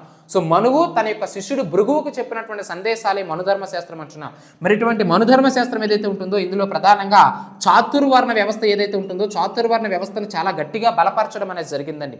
సో బ్రాహ్మణ క్షత్రియ వైశ్య శూద్రులు అని చెప్పేసి ఏదైతే మనం మాట్లాడుతూ ఉన్నామో సో అంశాలను ప్రధానంగా బలపరిచినటువంటిది మనువు రచించినటువంటి మనుధర్మ శాస్త్రము. చాలా చాలా ఇంపార్టెంట్ అయినటువంటి అంశం. ఒక రకంగా ఈ మనువు రచించినటువంటి మనుధర్మ శాస్త్రం వలనే కుల వ్యవస్థ అనేది భారతదేశంలో చాలా పటిష్టంగా ఉంది. కుల వ్యవస్థ ద్వారా కులతత్వం పెరగడానికి గల ప్రధాన కారణం మనువు రచించినటువంటి మనుధర్మ శాస్త్రమే అని చెప్పేసి ఈ చాతుర్వర్ణ వ్యవస్థను బలపరిచి ప్రధానంగా ఈ బ్రాహ్మణ వర్గం క్షత్రియ వర్గం వారు ఉన్నత కులస్తులు అని చెప్పేసి మిగతా వాళ్ళు క్రింది కులస్తులు అని చెప్పేసి ఇంకా అంటరాని వారు అస్పృశ్యులు ఎవరైతే ఉంటారో వాళ్ళు వీళ్ళ కింద సేవలు చేస్తూనే బతకాలని చెప్పేసి ఈ వర్ణ వ్యవస్థను బలపరిచినటువంటి మనుధర్మ శాస్త్రం వలనే ఈ యొక్క అంతరాలు వచ్చాయి, సమాజంలో అసమానతలు అనేవి పెరిగాయని చెప్పేసి ఎంతో మంది గొప్ప గొప్ప వ్యక్తులు మన భారతదేశంలో జ్యోతిబా పూలే కావచ్చు, ఈవి రామస్వామి నాయకర్ తమిళనాడు ప్రాంతంలో కావచ్చు, జ్యోతిబా పూలే మహారాష్ట్ర ప్రాంతంలో కావచ్చు, డాక్టర్ బిఆర్ అంబేద్కర్ కావచ్చు, ఇలా ఎంతో మంది మనుధర్మ శాస్త్రాన్ని తీసుకొచ్చి తగలబెట్టడానికి గల ప్రధాన కారణం ఏమిటంటే వర్ణ వ్యవస్థ. అందులో ప్రధానంగా చాతుర్వర్ణ వ్యవస్థను బలపరిచినటువంటి ప్రధానమైనటువంటి గ్రంథము మనువు రచించినటువంటి మనుధర్మ శాస్త్రము. సో ఈ మనువు రచించినటువంటి మనుధర్మ శాస్త్రం ద్వారా చెప్పడం ఏమిటని చెప్పారు? సో బ్రాహ్మణ క్షత్రియ వైశ్య శూద్ర వర్గం వారు ఎవరైతే ఉంటారో బ్రాహ్మణులు మంత్రాలను వల్లించాలి, శ్లోకాలను పఠించాలి. సో వీళ్ళు ఉన్నత వర్గం వారు మంత్రోచ్చరణ చేయడం, ఉదయాన్నే లేచి సంధ్యావందనం చేయడం, దైవ కార్యక్రమాల్లో ఎల్లప్పుడూ కూడా నిమగ్నమే ఉండడం. నెక్స్ట్ క్షత్రియుడు అంటే ఏమిటి? రాజ్యాన్ని పరిపాలించేటటువంటి బాధ్యత ఆ యొక్క క్షత్రుడికి మాత్రమే ఉంటుంది. యుద్ధ నైపుణ్యాలలో ఆరితేరు ఉండాలి. వైశ్యవర్గం వారు వ్యాపారం చేసుకున్నటువంటి వర్గం వారు వైశ్యవర్గం వారు. శూద్రవర్గం వారు పైన చెప్పిన వర్గాల వారు అందరికీ కూడా సేవలు చేసుకుంటూ వివిధ రకాల కుల వృత్తుల్లో స్థిరపడి ఉన్న వారిని శూద్రవర్గాలని చెప్పేసి చెప్తా ఉంటాం. ఇలా బ్రాహ్మణ క్షత్రియ వైశ్య శూద్రవర్గం గురించి చెప్తూ చాతుర్వర్ణ వ్యవస్థను బలపరిచినటువంటి మనుధర్మ శాస్త్రం ఏదైతే ఉంటుందో ఈ మనుధర్మ శాస్త్రం ద్వారా కుల వ్యవస్థ అనేది ఏర్పడింది అని చెప్పేసి మనం చెప్తా ఉన్నాం. సో ఏది ఏమైనప్పటికీ ఇండాలజిస్టుల ప్రకారము దైవదత్తాధికార సిద్ధాంతం ప్రకారం మనకు అర్థమవుతుంది ఏమిటయ్యా అంటే ఈ పురుష సూక్తం, ఈ భగవద్గీత, ఈ మనుధర్మ శాస్త్రం, ఈ వేదాలు, ఈ శ్లోకాలు వీటన్నింటి ద్వారా దైవం ద్వారానే కుల వ్యవస్థ అనేది భారతదేశంలో స్థిరపడింది అనుకున్న విషయం మనకి క్లియర్ కట్ గా ప్రస్ఫుటం అవుతుంది అనుకున్న విషయాన్ని మీరు ఇక్కడ గుర్తుంచుకోవాలి. అర్థమైందా లేదండి? చాలా చాలా ఇంపార్టెంట్ అయినటువంటి అంశం. సో అది మనకి మొదటిది దైవదత్తాధికార సిద్ధాంతము అని చెప్పేసి చెప్తా ఉన్నాం. చాలా చాలా ఇంపార్టెంట్ అయినటువంటి అంశం. నెక్స్ట్ మనం చూడాల్సింది ఏమిటయ్యా అంటే ప్రధానంగా వృత్తి సిద్ధాంతము అని చెప్పేసి చెప్తా ఉంటాం. వృత్తి సిద్ధాంతము అంటే దీన్ని ఆక్యుపేషనల్ థియరీ అని చెప్పేసి చెప్తా ఉంటామండి. ఆక్యుపేషనల్ థియరీ దీన్ని ప్రతిపాదించినటువంటి వ్యక్తి ఎవరయ్యా అంటే నెస్ఫీల్డ్ అని చెప్పేసి చెప్తా ఉన్నాం. నెస్ఫీల్డ్ ఇతనెవరు? యూరోపియన్. చెప్పాం కదా మన భారతదేశంతో వ్యాపారం చేయడం కోసం ఎంతో మంది యూరోపియన్స్ మన భారతదేశానికి వచ్చారు. పోర్చుగీస్ వారు, డచ్ వారు, బ్రిటిష్ వారు, ఫ్రెంచ్ వారు, అర్థమైందా లేదండి, డెన్మార్క్ వారు అని చెప్పేసి మనం మాట్లాడుతూ ఉంటాం. సో అటువంటి యూరోపియన్స్ లో ఒకానొక వ్యక్తి ఈ యొక్క నెస్ఫీల్డ్ ఇతను భారతదేశానికి వచ్చి భారతదేశాన్ని అధ్యయనం చేసి భారతదేశంలో ఉన్నటువంటి అంటరానితనం, అన్టచబిలిటీ గురించి మొట్టమొదటిసారిగా చెప్పాడండి. నెస్ఫీల్డ్ చెప్పేంత వరకు కూడా అన్టచబిలిటీకి సంబంధించి ఏవి కూడా ఏ అంశాలు కూడా అంటరానితనం అస్పృశ్యత గురించి ఏ గ్రంథంలో కూడా లిఖితం చేయబడలేదు, ఎక్కడ కూడా రాసి లేవు. లిటరేచర్ అంటే మనకి వ్రాత రూపేణా కూడా ఏ గ్రంథంలో కూడా లేవు. ఇతనే వచ్చి మొట్టమొదటిసారిగా సమాజంలో అంతరాలు రావడానికి గల కారణము ఈ అంటరానితనము అస్పృశ్యత అని చెప్పేసి క్లియర్ కట్ గా చెప్పి గ్రంథస్థం చేసినటువంటి వ్యక్తి నెస్ఫీల్డ్. అంటరానితనం అన్టచబిలిటీ గురించి పరిచయం చేశాడు భారతదేశానికి ఈ యొక్క నెస్ఫీల్డ్. సో ఇతను ఏం చెప్తాడు? భారతదేశంలో ఉన్నటువంటి ప్రజలు వారు ఆచరించేటటువంటి వృత్తి, వాళ్ళు చేసేటటువంటి పనులను బట్టి వివిధ రకాల కులాలుగా ఏర్పడ్డారు అని చెప్పేసి. అర్థమైందా లేదండి? సో వాళ్ళు చేసే పనులు ఏవైతే ఉంటాయో ఉదయం లేచినప్పటి నుంచి మీదొక పని, నాదొక పని, ఇతరులదొక పని, ఒక్కొక్కరు ఒక్కొక్క పని మీద వెళ్తూ ఉంటారు. లేదా వంశపారంపర్యంగా వారికి నచ్చినటువంటి వృత్తిని వాళ్ళు చేస్తూ ఉంటారు. సో మనం చేసేటటువంటి పనులు ఏవైతే ఉంటాయో, మనం నిర్వహించేటటువంటి మన దైనందిన జీవితంలో మనం నిర్వహించేటటువంటి వృత్తులు ఏవైతే ఉంటాయో ఈ వృత్తుల ఆధారంగానే కుల వ్యవస్థ ఏర్పడిందని చెప్పేసి వృత్తి సిద్ధాంతము. సో కాబట్టి ఆక్యుపేషనల్ థియరీ గురించి చెప్పినటువంటి వ్యక్తి ఎవరయ్యా అంటే మనకి ప్రధానంగా ఎవరండి? నెస్ఫీల్డ్ అని చెప్పేసి చెప్తా ఉన్నాం. అంటే దాని అర్థం ఏమిటి చెప్పాను కదా. అంటే ఫర్ ఎగ్జాంపుల్ ఒక పురోహితుడు ఏం చేస్తాడు? ఉదయం లేచినప్పటి నుంచి తన పని ఏమిటి? ఇలా నాలా క్లాసులు చెప్తాడా? లేదంటే మీలో పుస్తకాలు తీసుకొని కాంపిటేటివ్ ఎగ్జామినేషన్స్ ప్రిపేర్ అవుతూ ఉంటాడా? ఏం చేస్తారండి? ఎక్కడ కార్యక్రమాలు ఉన్నాయో, ఎక్కడ ఎవరు పిలిచారో, ఏ గ్రామానికి అతను పౌరోహిత్యం వహిస్తున్నాడో ఆ గ్రామానికి వెళ్ళి ఆ గ్రామంలో ఉన్నటువంటి శుభకార్యాలు, దైవ కార్యాలు నిర్వహించడం అతని బాధ్యత. తన దైనందిన జీవితం ఉదయాన్నే లేచి సంధ్యావనం చేయడం, ఉదయాన్నే లేచి తలస్నానం చేయడం, మంచి వస్త్రాలు ధరించడం, వస్త్రాలు ధరించడం, శ్లోకాలు వల్లించడం, యజ్ఞయాగాది క్రతువులు నిర్వహించడం, తన యొక్క లైఫ్ మొత్తము కూడా తన యొక్క దైనందిన జీవితంలో ఈ కార్యక్రమాలు అనేవి ఎప్పుడు కూడా ఒకే రకంగా ఉంటాయి. సో కాబట్టి అలాంటి వారిని మనం బ్రాహ్మణులు అని చెప్పి చెప్తా ఉంటారు. అర్థమైంది లేదండి? వడ్రింగ్ వారు వడ్రింగ పని చేస్తూ ఉంటారు, కంసాలు వారు కంసాల పని చేస్తూ ఉంటారు, చాకలి వారు చాకలి పని చేస్తూ ఉంటారు, మంగళ వారు మంగళ పని చేస్తూ ఉంటారు. అర్థమైంది లేదండి. సో ఇలా వివిధ రకాల కులస్తులు వారు చేసేటటువంటి వృత్తులను బట్టి వారు అలా కులాలుగా ఏర్పడ్డారు. అర్థమైంది లేదండి. ఒక ఫ్యామిలీ మొత్తం కూడా ఊరందరిలో ఉన్నటువంటి బట్టల మొత్తాన్ని కూడా సేకరించి ఆ ఊరిలో ఉన్నటువంటి ఊరు బయట ఉన్నటువంటి చెరువులో కావచ్చు, గడ్డలో కావచ్చు, నూతుల్లో కావచ్చు, బావుల్లో కావచ్చు, ఎక్కడో ఒక దగ్గర ఊరికి సంబంధించిన బట్టల మొత్తాన్ని కూడా ఉతికి సాయంత్రానికి మరలా ఆ ఊరిలో ఉన్నటువంటి గ్రామ ప్రజలందరికీ ఎవరి బట్టలు వాళ్ళకి సర్ది వేసేసి సంవత్సరం అయ్యేసరికి సంక్రాంతి రోజున ఆ గ్రామంలో ఉన్నటువంటి వ్యక్తులందరి దగ్గర నుంచి కూడా ఆ సంవత్సరం మొత్తం వారి కష్టపడినంత దగ్గర ఎంతో కొంత ప్రతిఫలంగా ధాన్యమో లేదంటే నగదు రూపేనో వస్తు రూపేనో ఎంత కొంత ప్రతిఫలం వారు పొందుతూ ఉంటారు. సో వాళ్ళ వృత్తి ఏమిటి, జీవితాంతము కూడా వారు ఏమిటి ధోతీలు ఏవైతే ఉంటాయో, వస్త్రాలు ఏవైతే ఉంటాయో వాటిని ఉతకడం మరలా సాయంత్రానికి వాళ్ళకి ఇచ్చేయడం. సో అది వారి చాకల వాళ్ళ యొక్క వృత్తి, దోబీలు అని చెప్పేసి చెప్తా ఉంటాం. సో వాళ్ళు చేసేటటువంటి వాళ్ళ పని ఏదైతే ఉంటుందో ఆ పని ఆధారంగా వాళ్ళకి ఆ వృత్తి, ఆ కులం అనేది ఏర్పడింది. కంసాలి పని చేసేవారు కంసాలి కులంగా, మంగళ పని చేసేవారు మంగళ కులంగా, వధికులుగా, వడ్రంగివారు వడ్రంగిగా, ఇలా వివిధ రకాల కులస్తులు వారి వృత్తుల ఆధారంగా ఈ యొక్క కుల వ్యవస్థ ఏర్పడిందని చెప్పేసి, అంటే వారు చేసే పనులను బట్టి ఆ కులాల వారు, ఆ యొక్క వర్గాల వారు వివిధ రకాల కులాలుగా ఏర్పడ్డారని చెప్పేసి నెస్ఫీల్డ్ వృత్తి సిద్ధాంతం గురించి చెప్పడం అనేది జరిగింది. అర్థమైందా లేదండి. చాలా చాలా ఇంపార్టెంట్ అయినటువంటి అంశం. నెక్స్ట్ దైవదత్తాధికార సిద్ధాంతం అంటున్నాము, వృత్తి సిద్ధాంతం అని చెప్పేసి చెప్తా ఉన్నాం. తర్వాత చూడాల్సింది ఏమిటంటే జాతి సిద్ధాంతము అని చెప్పేసి చెప్తా ఉంటామండి. చాలా చాలా ఇంపార్టెంట్. రేషనల్ థియరీ అని చెప్పేసి. సో జాతి సిద్ధాంతము చాలా చాలా ఇంపార్టెంట్. మరి జాతి సిద్ధాంతాన్ని ప్రతిపాదించినటువంటి వ్యక్తి ఎవరై అంటే నేను మీకు చెప్పినాను ఆల్రెడీ, హెర్బర్ట్ రిస్లే అని చెప్పేసి. ఇతని గురించి మొదటి క్లాస్లో నేను చెప్పినాను. కులానికి సంబంధించి డెఫినేషన్స్ ఇచ్చేటప్పుడు హెర్బర్ట్ రిస్లే గురించి చెప్పినాను. ఒకే మూల పురుషుని కలిగి ఉండి ఒకే అనువంశక వృత్తిని పాటిస్తూ ఒకే రకమైనటువంటి పేరుతో పిలవబడేటటువంటి ఒక కుటుంబ సమూహాన్ని మనము ఏమంటాం, ఒక వర్గ సమూహాన్ని కులం అంటారని చెప్పేసి ఈ యొక్క హెర్బర్ట్ రిస్లే చెప్పాడని చెప్పేసి పీపుల్స్ ఆఫ్ ఇండియా అనేటువంటి గ్రంథాన్ని రచించాడండి. గ్రంథాలు ఆ రచించినటువంటి వ్యక్తులపైన తప్పనిసరిగా ప్రశ్నలు వస్తూ ఉంటాయి. సో అవసరమైనప్పుడల్లా, సందర్భమైనప్పుడల్లా వివిధ రకాల వ్యక్తులకు సంబంధించి గ్రంథాల గురించి చెప్తాను, జాగ్రత్తగా అబ్జర్వ్ చేయాలి. ఇదే క్లాస్లో రామ్ అహుజా వస్తాడు, ఇదే క్లాస్లో అబ్బోయ్ డుబేయిస్ వస్తాడు, ఇదే క్లాస్లో ఇబెస్టన్ వస్తాడు. అర్థమైందా లేదండి. వీళ్ళందరూ కూడా ఇంపార్టెంట్. వారు రచించినటువంటి గ్రంథాలు కూడా మనకి చాలా చాలా ఇంపార్టెంట్ అయిన అంశాలు. ఫర్ ఎగ్జాంపుల్ నెస్ఫీల్డ్ చెప్పినటువంటి వృత్తి సిద్ధాంతాన్ని బలపరిచినటువంటి వ్యక్తి ఎవరని చెప్పేసి ఎగ్జామినేషన్ అడుగుతూ ఉంటాడు. ఇబ్బెస్టన్ అనేటువంటి ఇండాలజిస్ట్ అండి. ఎవరు? ఇబ్బెస్టన్. ఇబ్బెస్టన్ అనేటువంటి వ్యక్తి ఏం చెప్పాడు? నిజమే, నెస్ఫీల్డ్ చెప్పింది కరెక్టే. వృత్తుల ద్వారా వివిధ రకాల వ్యక్తులు వారు ఆచరిస్తున్న వృత్తుల ఆధారంగా భారతదేశంలో కుల వ్యవస్థ ఏర్పడ్డాయి. అది కరెక్టే అని చెప్పేసి ఇతను చెప్పిన దాన్ని ఇతను బలపరిచాడు. సో అటువంటి ఇక్కడ ఇబ్బెస్టన్ గుర్తుంచుకోవాలి, నెస్ఫీల్డ్ గుర్తుంచుకోవాలి, బేసిక్ ఇన్ఫర్మేషన్ గుర్తుంచుకోవాలి. రేపు పొద్దున ఇబ్బెస్టన్ అనేటువంటి వ్యక్తి పేరు మనకి ఎక్కడ కనిపిస్తూ ఉంటుందంటే ఇండియన్ సొసైటీలో మీకు వచ్చినటువంటి 30 మార్కుల్లో ఎక్కడో దగ్గర అతను కనిపిస్తూ ఉంటాడు. ఈ ప్రముఖ వ్యక్తి ఏమిటి, అతని వృత్తి ఏమిటి, అతను చేసింది ఏమిటి, సమాజంలో చేసింది ఏమిటి, భారతదేశంలో కుల వ్యవస్థకు సంబంధించి అతను చెప్పింది ఏమిటి, ఇలాంటి ప్రశ్నలు అడుగుతూ ఉంటారు. సో కాబట్టి వ్యక్తులు, వారు రచించిన పుస్తకాలు, వారు ఏవైనా స్టేట్మెంట్స్ ఇచ్చారా, వాళ్ళు సమాజానికి చేసినటువంటి సేవ ఏమిటి, భారతదేశంలో వారు చేసినటువంటి పరిశోధనలు ఏమిటి, గుర్తుంచుకోవాలి. ఇవన్నీ కూడా యూరోపియన్స్కి సంబంధించి. వీళ్ళెవరు కూడా భారతీయులు కాదు, యూరోపియన్స్, గుర్తుంచుకోవాలి. అందుకే బ్రాకెట్లో కూడా యూరోపియన్స్ అని చెప్పేసి రాస్తా ఉన్నాం. సో ఏది ఏమైనప్పటికీ స్టోరీ మనం పక్కన పెడితే Herbert Risley people of India అనే గ్రంథంలో జాతి సిద్ధాంతాన్ని గురించి పొందుపరిచారు అంటున్నాం. ఇప్పుడు మనం మాట్లాడుకుందామండి. ఇక్కడ చెప్పాను కదా ఆర్యులు, దశులు అని చెప్పేసి వారి గురించి మనం మాట్లాడుకుందాం. ఏమిటి జాతి సిద్ధాంతం అంటే, భారతదేశంలో మొదటి నుంచి కూడా, ప్రాచీన కాలం నుంచి కూడా సింధు నాగరికత ప్రజలు, మెడిటేరియన్ జాతి ప్రజలు ఎవరైతే ఉంటారో వాళ్ళు వాయువ్య భారతదేశంలో, ఉత్తర భారతదేశంలో స్థిరపడి ఉన్నారు. మరి యొక్క మెడిటేరియన్ జాతి ప్రజలు లేదా సింధు నాగరికత ప్రజలు ఎవరైతే ఉంటారో వీళ్ళు పొట్టిగా ఉంటారు, నల్లగా ఉంటారు, పట్టణ నాగరికత తెలిసిన వారై ఉంటారు. సో వాళ్ళకి పట్టణ నాగరికత తెలుసు. సో నాగరికత తెలిసింది కాబట్టి సింధు నాగరికత అని చెప్పేసి మనం మాట్లాడుకున్నాం. వివిధ రకాల పనిముట్లను ఉపయోగించడం. ఇదే సిలబస్లో ఏన్షియంట్ హిస్టరీ ఏదైతే ఉంటుందో అందులో ప్రధానంగా ఇండస్ వ్యాలీ సివిలైజేషన్ గురించి సెపరేట్గా ఒక టాపిక్గానే మెన్షన్ చేస్తారు. మీరు ఆల్రెడీ చదివి ఉంటారు వాటికి సంబంధించి నాకు తెలిసి. మరి దాని గురించి ఏమిటి, వాళ్ళకి పట్టణ నాగరికత తెలుసు కానీ వాళ్ళు అంటే ఫిజికల్గా మనం చూసుకుంటే పొట్టిగా నల్లగా ఉంటారని చెప్పేసి చెప్తా ఉన్నాం. సో వీళ్ళెవరు? మెడిటేరియన్ జాతి ప్రజలు లేదా సింధు దేశ ప్రజలు, సింధు నాగరికత ప్రజలు అని చెప్పేసి చెప్తా ఉన్నాం. కానీ ఈ ఆర్యులు ఎవరైతే ఉంటారో వీళ్ళు మధ్య ఆసియా నుంచి మన భారతదేశానికి రావడం జరిగిందండి. అలా మధ్య ఆసియా నుంచి మన భారతదేశానికి వచ్చినటువంటి ఆర్యులు ఎవరైతే ఉంటారో వీళ్ళు 6 అడుగుల ఆజానుభావులు, చాలా అందంగా ఉంటారు, చూడడానికి మంచి అంటే బలిష్టమైనటువంటి శరీరం, ఒక యుద్ధ వీరుడికి ఉండాల్సినటువంటి బలిష్టమైనటువంటి శరీరం, ఒక ఫిజిక్ అనేది మెయింటైన్ చేస్తూ ఉంటారు, 6 అడుగులు ఉంటారు, చాలా అందంగా ఉంటారు ఆర్యులు. వీళ్ళు యుద్ధ నైపుణ్యాల్లో ఆరితేరిన వారు. విల్లుని ఎక్కుపెట్టి కొట్టారంటే అవతల టార్గెట్ అనేది మిస్ కాదండి. సో అలాంటి నైపుణ్యాలు కలిగిన వారు ఆర్యులు. ఎందుకంటే ఆర్యులు అనేవారు ఎప్పుడు కూడా ఒకే దగ్గర జీవనాన్ని కొనసాగించరండి. వాళ్ళు సంచార జీవితం గడుపుతూ ఉంటారు. అంటే ఒకే దగ్గర ఉండకుండా ఎప్పటికప్పుడు తమ ప్లేసులు మారుతూ ఉంటాయి ఆర్యులకు సంబంధించి, గుర్తుంచుకోవాలి. సో అందుకే వీళ్ళకి నాగరికత తెలియదండి. సింధు నాగరికత ప్రజలకి ఏమిటి నాగరికత తెలుసు, పట్టణ నాగరికత తెలుసు, అర్బన్ సివిలైజేషన్ తెలుసు, ఎలా మెలగాలో తెలుసు, సమాజం ఎలా అభివృద్ధి చెందాలో తెలుసు సింధు నాగరికత. కానీ ఆర్యులకు అవేమి కూడా తెలియదు.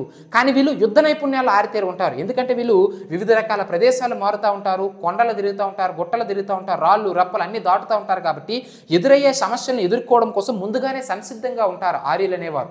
అర్థమైందా లేదండి? చాలా చాలా ఇంపార్టెంట్. ఆబ్వియస్లీ 6 అడుగుల ఆజానుభావులు కాబట్టి ఎదురుగా ఏదొచ్చినా సరే దాన్ని ఢీ కొట్టేటటువంటి సత్తాన్ని ముందుగానే వెల్ ప్రిపేర్డ్గా ఉంటారు. సో రాబోయే సమస్యని ఫేస్ చేయడం కోసం ముందుగానే రెడీగా ఉన్న వారిని మనం ఆర్యులు అని చెప్తా ఉంటాం. మరి ఇలాంటి ఆర్యులు ఎప్పుడైతే మధ్య ఆసియా నుంచి మన భారతదేశానికి వచ్చారో, వచ్చిన తర్వాత మన భారతదేశంలో అప్పటికే ఆల్రెడీ స్థిరపడి పట్టణ నాగరికతకు అలవాటు పడినటువంటి సింధు నాగరికత ప్రజలతో యుద్ధాలు చేసి సింధు నాగరికత ప్రజలను ఒక రకంగా చెప్పాలంటే చాలా భయంకరంగా హింసించి వాళ్ళ యొక్క పట్టణాలను ఆక్రమించి వాళ్ళ నాగరికతను ఆక్రమించి, అంటే మన భారతదేశంలో సింధు నాగరికత ఎక్కడండి? మన ఉత్తర భారతదేశంలో, వాయు భారతదేశంలో మనం మాట్లాడుకుంటాం కదా ఎన్నో సివిలైజేషన్. సో వాళ్ళు మధ్య ఆసియా నుంచి వచ్చి వాళ్ళను తరిమి కొట్టి ఆ ప్రాంతాలను ఆక్రమించి ఆర్యులు స్థానికంగా పెత్తనం చెలాయించడం అనేది జరిగింది. సో అలా ఆర్యుల ద్వారా వివక్షతకు గురయ్యి ఆర్యుల ద్వారా నెట్టివేయబడిన వారే దస్యులు అని చెప్తా ఉన్నాం. అంటే ఆ మిలిటేరియన్ జాతి ప్రజలే, ఆ సింధు నాగరికత ప్రజలే, ఆ దస్యులు ఎవరైతే ఉంటారో వాళ్ళే మన దక్షిణ భారతదేశానికి రావడం జరుగుతుంది. అంటే ఉత్తర భారతదేశంలో ఉన్న సింధు నాగరికత ప్రజలు పట్టణ నాగరికత తెలిసినటువంటి ప్రజల్ని అనాగరికులు, వేద సాహిత్యాన్ని భారతదేశానికి పరిచయం చేసిన వారు, మధ్య ఆసియా నుంచి వచ్చిన వారు, 6 అడుగుల అందగాలు, ఆజానుభావులు, బలిష్టమైన శరీరాన్ని కలిగిన వారు, తెల్లని అంటే ఒక ముఖ చిత్రాన్ని, అద్భుతమైనటువంటి ముఖ చిత్రాన్ని కలిగిన వారు ఆర్యులు. వీళ్ళు ఏం చేశారు? ఆ సింధు నాగరికత ప్రజలను ఉత్తర భారతదేశం నుంచి తరిమివేస్తే వారు ఆ సింధు నాగరికత ప్రజలు, ఆ మెడిటేరియన్ జాతి ప్రజలు, ఆ దస్యులు ఎవరైతే ఉంటారో మన దక్షిణ భారతదేశానికి వచ్చి స్థిరపడడం అనేది జరిగింది. అందుకే మీరు చూడండి, ఇప్పటికీ కూడా భారతదేశంలో ఉత్తర భారతదేశం కంటే దక్షిణ భారతదేశంలో కుల వ్యవస్థ అనేది చాలా పటిష్టంగా ఉంటుంది. వివిధ రకాల కులస్థ నెంబర్ ఆఫ్ క్యాస్ట్లు మనము దక్షిణ భారతదేశంలో మాత్రమే చూడగలం. దక్షిణ భారతదేశం is nothing but Telangana, Andhra Pradesh, Karnataka, Tamil Nadu మరియు కేరళ. ఈ రాష్ట్రాల్లో మనం కుల వ్యవస్థ అనేది చాలా పటిష్టంగా ఉంటుంది. ఈ భయంకరమైనది ఇదే. ఈ కుల వ్యవస్థ ఏదైతే ఉంటుందో సౌత్ ఇండియాలో ఎక్కువగా ఉండడానికి గల కారణం ఆనాడు ఆర్యులు వారిని అక్కడి నుంచి మన భారతదేశానికి తరిమివేయడమే. అంటే మన పూర్వీకులు అనేవారు అక్కడి నుంచి ఇక్కడికి వచ్చి స్థిరపడడం అనేది జరిగింది. అందుకే వర్ణ సిస్టమ్, క్యాస్ట్ సిస్టమ్ అనేది దక్షిణ భారతదేశంలో చాలా ఎక్కువగా ఉంటుంది. దాని గురించి మనం మాట్లాడుకుంటాం. ఏది ఏమైనప్పటికీ కూడా ఈ ఆర్యులు అనేవారు ఆ యొక్క మెడిటేరియన్ జాతి ప్రజల్ని, సింధు నాగరికత ప్రజల్ని ఇక్కడ పంపించేయడం అనేది జరిగింది. అలా అక్కడ స్థిరపడిన ఆర్యులనే మనం నార్డిక్ జాతి ప్రజలు అని చెప్తా ఉంటాము. కిందకు వచ్చిన దస్యులు లేదా ఈ యొక్క సింధు నాగరికత ప్రజల్ని మెడిటేరియన్ జాతి ప్రజలు అని చెప్తా ఉంటాం. కాన్సెప్ట్ వినండి, చెప్పిన పాయింట్స్ వినండి. ఆర్యులు అనగానే నార్డిక్ జాతి ప్రజలు, దస్యులు లేదా సింధు నాగరికత ప్రజలను కానీ మెడిటేరియన్ జాతి ప్రజలు అనే విషయాన్ని మీరు ఇక్కడ గుర్తుంచుకోవాలి. ఇలా నార్డిక్ జాతి వారికి, మెడిటేరియన్ జాతి వారికి మధ్య జరిగినటువంటి యుద్ధంలో ఓడిపోయినటువంటి మెడిటేరియన్ జాతి ప్రజలు అలియాస్ సింధు నాగరికత ప్రజలు అలియాస్ దస్యులు దక్షిణ భారతదేశంలో ఒక స్థిరపడి ఇక్కడ వారి వృత్తులు చేసుకుంటూ ఇక్కడ స్థిరపడడం అనేది జరిగింది. దక్షిణ భారతదేశంలో కుల వ్యవస్థ అనేది పటిష్టం కావడం జరిగింది. ఏది ఏమైనప్పటికీ ఈ ఆర్యులే ఈ వేద సాహిత్యాన్ని రచించారు కాబట్టి ఋగ్వేదము, అథర్వణ వేదము, సామవేదము, వివిధ రకాల వేదాల గురించి మనం మాట్లాడుకుంటూ ఉంటాం.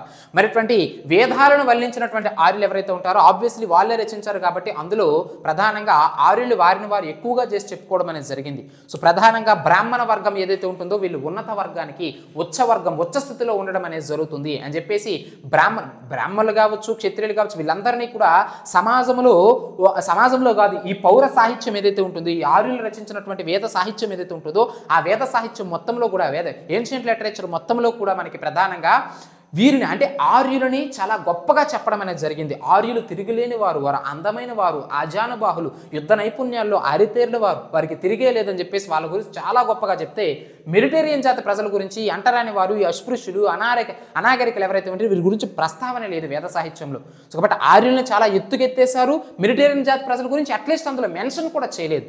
సౌదమానికి ప్రాచీన సాహిత్యంలో మెడిటేరియన్ జాతి ప్రజలకి నార్డిక్ జాతి ప్రజలు వేద సాహిత్యంలో డామినేట్ చేయడానికి, మెడిటేరియన్ జాతి ప్రజలు ఆ వేద సాహిత్యంలో కనీసము వారికి పేర్లు కూడా మెన్షన్ చేయకపోవడానికి గల ప్రధాన కారణం, వారి యొక్క ఉనికి కూడా వేద సాహిత్యంలో లేకపోవడానికి గల ప్రధాన కారణం ఆర్యులు అనే వారి డామినేషన్ అనేది అప్పట్లో చాలా ఎక్కువగా ఉండేది. వారి యొక్క వర్ణ సిస్టమ్ అనేది చాలా ఎక్కువగా ఉండేది. గౌరవ మర్యాదలు పొందేవారు. ఎందుకంటే వారు రచించినటువంటి రచనలు వారి యొక్క సాహిత్యం ద్వారా సమాజంలో ఉన్నత హోదాని పొందిన వారు నార్డిక్ జాతి ప్రజలైతే, అణిచివేయబడిన వారు, వారి ప్రాంతాలను ఆక్రమించి వివక్షతకు గురైన వారు మెడిటేరియన్ జాతి ప్రజలు, సింధు నాగరికత ప్రజలు అని చెప్పేసి చెప్తా ఉంటాం. అర్థమైందా లేదండి? చాలా చాలా ఇంపార్టెంట్, గుర్తుంచుకోవాలి.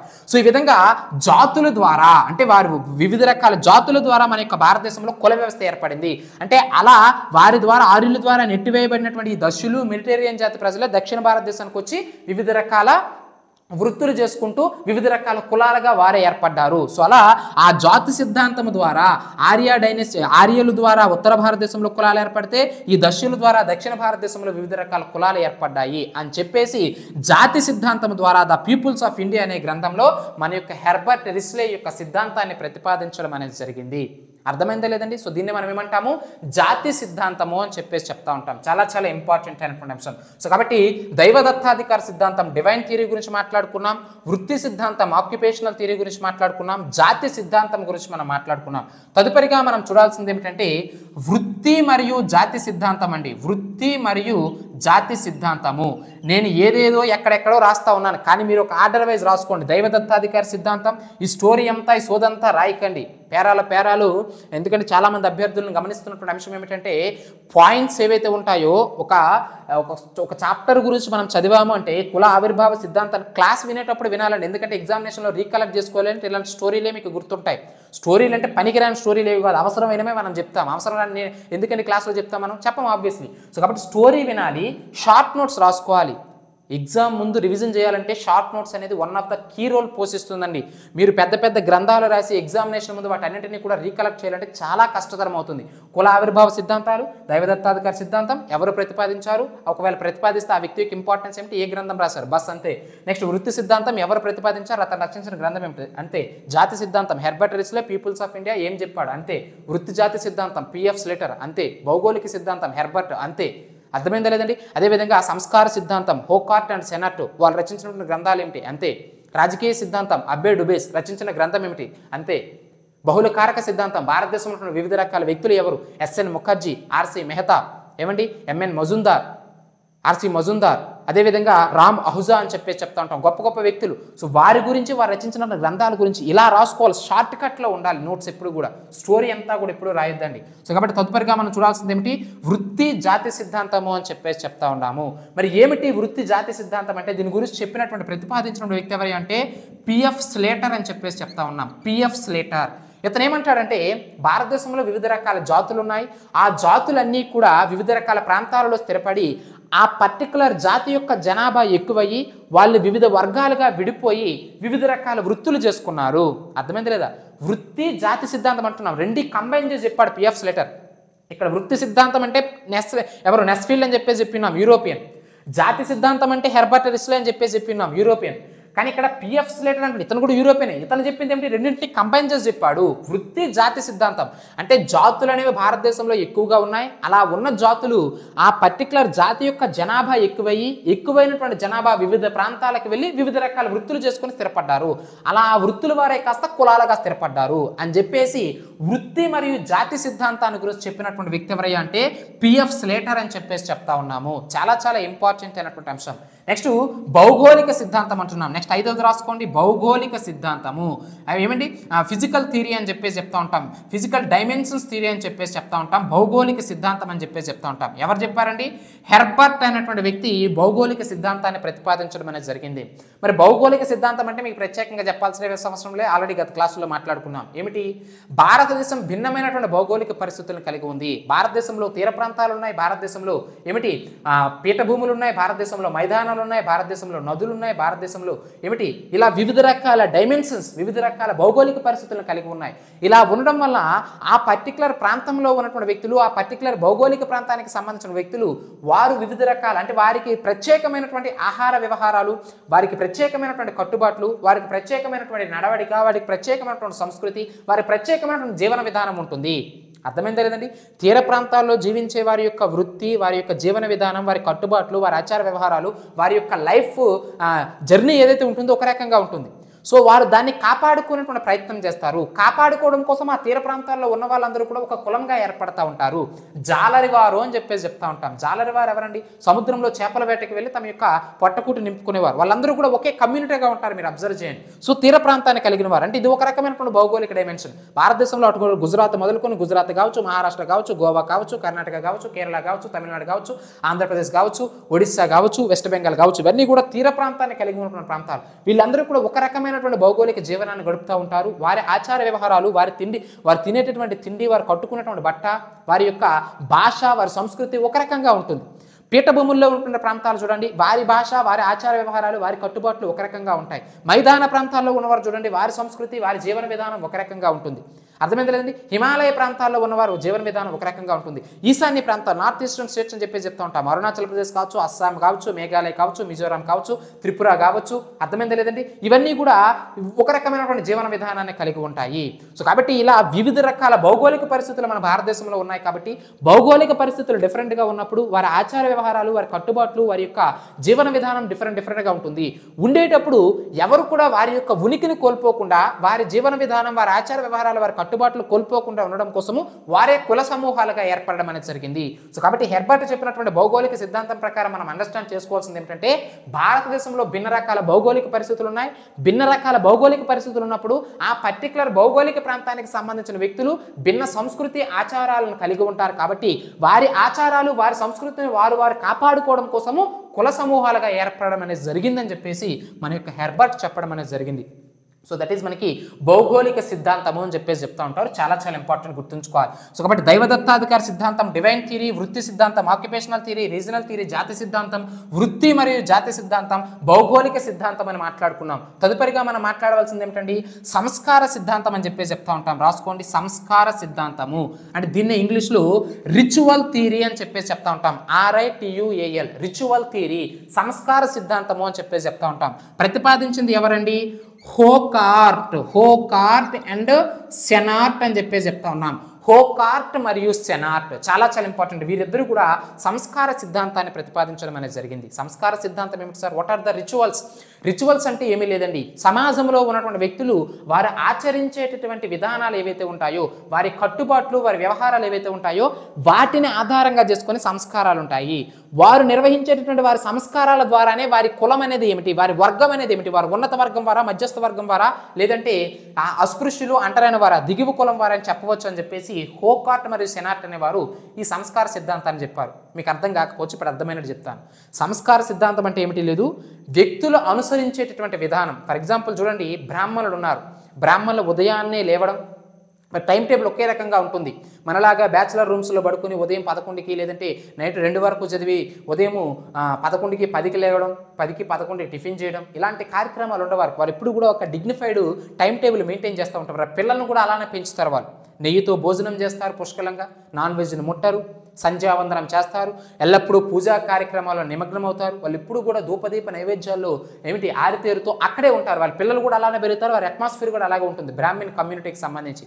అంటే వీళ్ళ యొక్క ఆచార వ్యవహారాలు, వారి కట్టుబాట్లు ఎలా ఉన్నాయండి? ఒక డిగ్నిఫైడ్ కట్టుబాట్లు. అంటే వారి సంస్కారాలు ఏవైతే ఉంటాయో అవి చాలా డిగ్నిఫైడ్గా ఉన్నాయి. కాబట్టి ఆబ్వియస్లీ బ్రాహ్మణుల సమాజంలో ఉన్నత వర్గం వారు అని చెప్పేసి చెప్పడం జరిగింది. హోకార్ట్ అండ్ సెనార్ట్ ప్రకారం మనం మాట్లాడుతున్నది. అర్థమైంది లేదండి? మిగతా వర్గాలు అంటే ఎప్పుడు వారు దైవానికి దగ్గరగా ఉంటారు, ఎప్పుడు కూడా దేవాలయాల్లో వారి యొక్క జీవనం అనేది కొనసాగుతూ ఉంటుంది. మెజారిటీ టైం పీరియడ్ దైవంతో సంబంధంతో కలిగి ఉంటారు. కాబట్టి ఉన్నత వర్గం వారు వేదాలను వల్లిస్తారు, వేదాలను పఠిస్తారు, శ్లోకాలను పఠిస్తారు, యజ్ఞాగాది క్రతువులు చేస్తారు, దైవ కార్యక్రమాలు చేస్తారు, కార్యక్రమాల్లో పాల్గొంటారు, నిరంతరం దైవ సన్నిధిలో ఉంటారు. కాబట్టి వారి సంస్కారం అనేది ఉన్నతమైనది. కాబట్టి బ్రాహ్మణుల సమాజంలో ఉన్నత వర్గంగా స్థిరపడ్డారు. మరి మిగతా వర్గం వారు చెప్పాల్సినటువంటి పనిలే. ఇప్పటి వరకు ఒకసారి మీకు మీరు దయచేసి లోపల మననం చేసుకోవాలి, ఎన్నిసార్లు నేను గుడికి వెళ్ళానని చెప్పేసి. సో అది మనకి అవ్వదు. ఆబ్వియస్లీ చూసేవాళ్ళు కొంతమంది వెళ్ళొచ్చు, కానీ మెజారిటీ అభ్యర్థుల గురించి దృష్టిలో పెట్టుకొని చెప్తా ఉన్నాం. సో మనకి ఉదయం లేవడమే కష్టం, బ్రష్ చేయడం అంతకంటే కష్టం. టిఫిన్ చేస్తామా, ఎందుకులే ఉదయం చేయడం, డైరెక్ట్గా భోజనం చేస్తే సరిపోతుందని చెప్పేసి ఆలోచన ధోరణిలో ఉంటాం. అంటే ఈ ఉద్యోగ వేటలో ఉన్నన్నాళ్ళు కూడా మన యొక్క పెర్స్పెక్టివ్స్ ఏవైతే ఉంటాయో వాటి గురించి మనం మాట్లాడుతూ ఉన్నాం. సో ఈ విధంగా ఉన్నప్పుడు ఏం జరుగుతుంది, మనం దైవ కార్యాలకు పెద్దగా వెళ్ళాం. ఎక్కడైనా కార్యక్రమం జరుగుతుంది, లేదా బ్యాచిలర్ రూమ్స్లో ఉంటుండగా పక్కనే ఫంక్షన్ ఎక్కడైనా జరుగుతుంది, గ్యాంగ్ మొత్తం కూడా వెళ్ళిపోవడమే. అక్కడ ఏం పెట్టినా సరే, నాన్ వెజ్ ఏమిటి మనకు అనవసరం. సో కాబట్టి అవి తినివేస్తూ ఉంటాం. సో కాబట్టి అంటే ఒక క్రమబద్ధమైనటువంటి కట్టుబాట్లు అనేవి మనం పాటించమండి బేసికల్గా. అంటే బ్రాహ్మణ వర్గం కాకుండా మిగతా కమ్యూనిటీస్ గురించి మనం మాట్లాడుతూ ఉన్నాం. సో కాబట్టి నాన్ వెజ్ తింటూ ఉంటాము. వేదాలు శ్లోకాలు పఠించడం అంటే పుస్తకాలు చదవడం మనకు కష్టం, అది అసలు కుదరదు. దైవ కార్యక్రమం అంటే ఏదో కష్టం వస్తే తప్పితే దేవుడు మనకి గుర్తురాడు, ఏదో కార్యక్రమాలు జరిగితే తప్ప గుర్తురాదు. ఆ దేవాలయ పరిసర ప్రాంతాల్లో ఏదో అన్న సంతర్పణ కార్యక్రమం జరిగితేనే ఆ సమయంలో దైవం గుర్తొచ్చి అక్కడికి వెళ్తాం తప్పించి మిగతా సందర్భాల్లో వెళ్ళాం.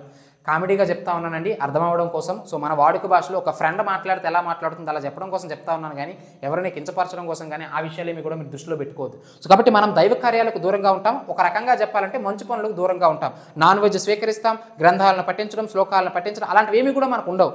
దైవ కార్యక్రమాలకి చాలా రేరుగా వెళ్తూ ఉంటాం. కాబట్టి సో మన యొక్క సంస్కారాలు ఒక రకంగా ఉంటాయి, బ్రాహ్మణుల యొక్క సంస్కారాలు ఒక రకంగా ఉంటాయి. అంటే ఈ కమ్యూనిటీ వేరు, ఈ కమ్యూనిటీ వేరు. అంటే వారు అవలంబించేటటువంటి వారి విధానాలు, ఆ సంస్కారాలను ఆధారంగా చేసుకొని కులాలు అనేవి ఏర్పడ్డాయి. అంటే వారి సంస్కార సిద్ధాంతం, రిచువల్ థియరీ అని చెప్పేసి అందుకే చెప్తా ఉన్నాం. సో వారు వ్యవహరించేటటువంటి వృత్తిని బట్టి సమాజంలో ఉన్నత కులమా కాదా అనేది డిసైడ్ అవుతుంది. అందుకే మీరు చూడండి, దక్షిణ భారతదేశంలో బ్రాహ్మణ్స్ యొక్క డామినేషన్ చాలా ఎక్కువగా ఉంటుంది. అందుకే బ్రాహ్మణ ఆధిపత్యానికి వ్యతిరేకంగా దక్షిణ భారతదేశంలో ఎన్నో ఉద్యమాలు జరిగాయి. అర్థమైందా లేదండి? ఇప్పుడు ఫర్ ఎగ్జాంపుల్ కర్ణాటకలో చూడండి, బలిజా కమ్యూనిటీ అని చెప్పేసి చెప్తా ఉంటాం, లింగాయత్తులు అని చెప్పేసి చెప్తా ఉంటాం. రీసెంట్గా కర్ణాటక ఎలక్షన్స్ కనుక మీరు పరిశీలించినట్లయితే ఎవరు సిద్ధరామయ్య మనకి సీఎం అయ్యారు కదండి. యాక్చువల్గా డీకే శివకుమార్కి వస్తుంది అనుకున్నాం, కానీ సిద్ధరామయ్యకి వచ్చింది.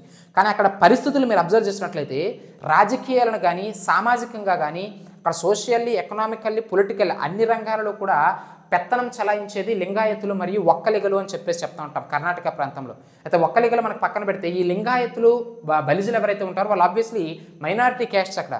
కానీ ఆ ప్రాంతంలో ఉన్న వాళ్ళు ఏం చేశారు అంటే మంచి కార్యక్రమాలు చేస్తేనే సమాజంలో ఉన్నత హోదా వస్తుందా అంటే పూజా కార్యక్రమాలు, నిరంతరం సంధ్యావందనం, నిరంతరం వేదాలను పఠించడం, నిరంతరం శ్లోకాలను వల్లించడం ద్వారానే ఉన్నత వర్గం వారు అవుతారంటే ఆబ్వియస్లీ మేము కూడా అదే చేస్తాం అని చెప్పేసి కర్ణాటక ప్రాంతంలో ఉన్నటువంటి బలిజా, లింగాయత్ కమ్యూనిటీలు ఎవరైతే ఉంటారో వారు పౌరోహిత్యాన్ని స్వీకరించారు. తక్కువ కులస్తులు అయినప్పటికీ కూడా పౌరోహిత్యాన్ని స్వీకరించి దేవాలయాల ప్రవేశం పొంది దేవాలయాల్లో వాళ్ళే పూజారులుగా మారారు. అంటే ఏమిటి, వాళ్ళ యొక్క అంతస్తును వాళ్ళే పెంచుకున్నారు. దీన్నే సంస్కృతీకరణ అని చెప్పేసి చెప్తా ఉంటాం. మనకి ఎంఎన్ శ్రీనివాసరావు అని చెప్పేసి చెప్తా ఉంటామండి. ఎంఎన్ శ్రీనివాస్ చాలా చాలా ఇంపార్టెంట్, మన భారతదేశం వ్యక్తి, అతను యూరోపియన్ ఏమీ కాదు, పేరు చూస్తేనే అర్థం అవ్వాలి. శ్రీనివాస్ అనగానే దక్షిణ భారతదేశం వ్యక్తి, భారతదేశానికి సంబంధించిన సామాజికవేత్త. ఇతనేమంటాడు, సంస్కృతీకరణ అంటే ఏమిటి, సాంస్క్రిటైజేషన్ అని చెప్పేసి చెప్తా ఉంటాం. అంటే ఎవరైతే అస్పృశ్యులు, అంటరాని వారుగా, తక్కువ కులం వారుగా భావిస్తున్నారో వాళ్ళు ఉన్నత కులాల వారు ఆచరించేటటువంటి వారి సంస్కారాలు, వారి విధానాలను అవలంబిస్తే మనము కూడా ఉన్నత కులస్తులుగా ఎదగవచ్చును, వీళ్ళు కూడా ఉన్నత కులస్తులుగా ఎదగవచ్చును అని చెప్పేసి ఎంఎన్ శ్రీనివాసం చెప్పడం అనేది జరిగిందండి.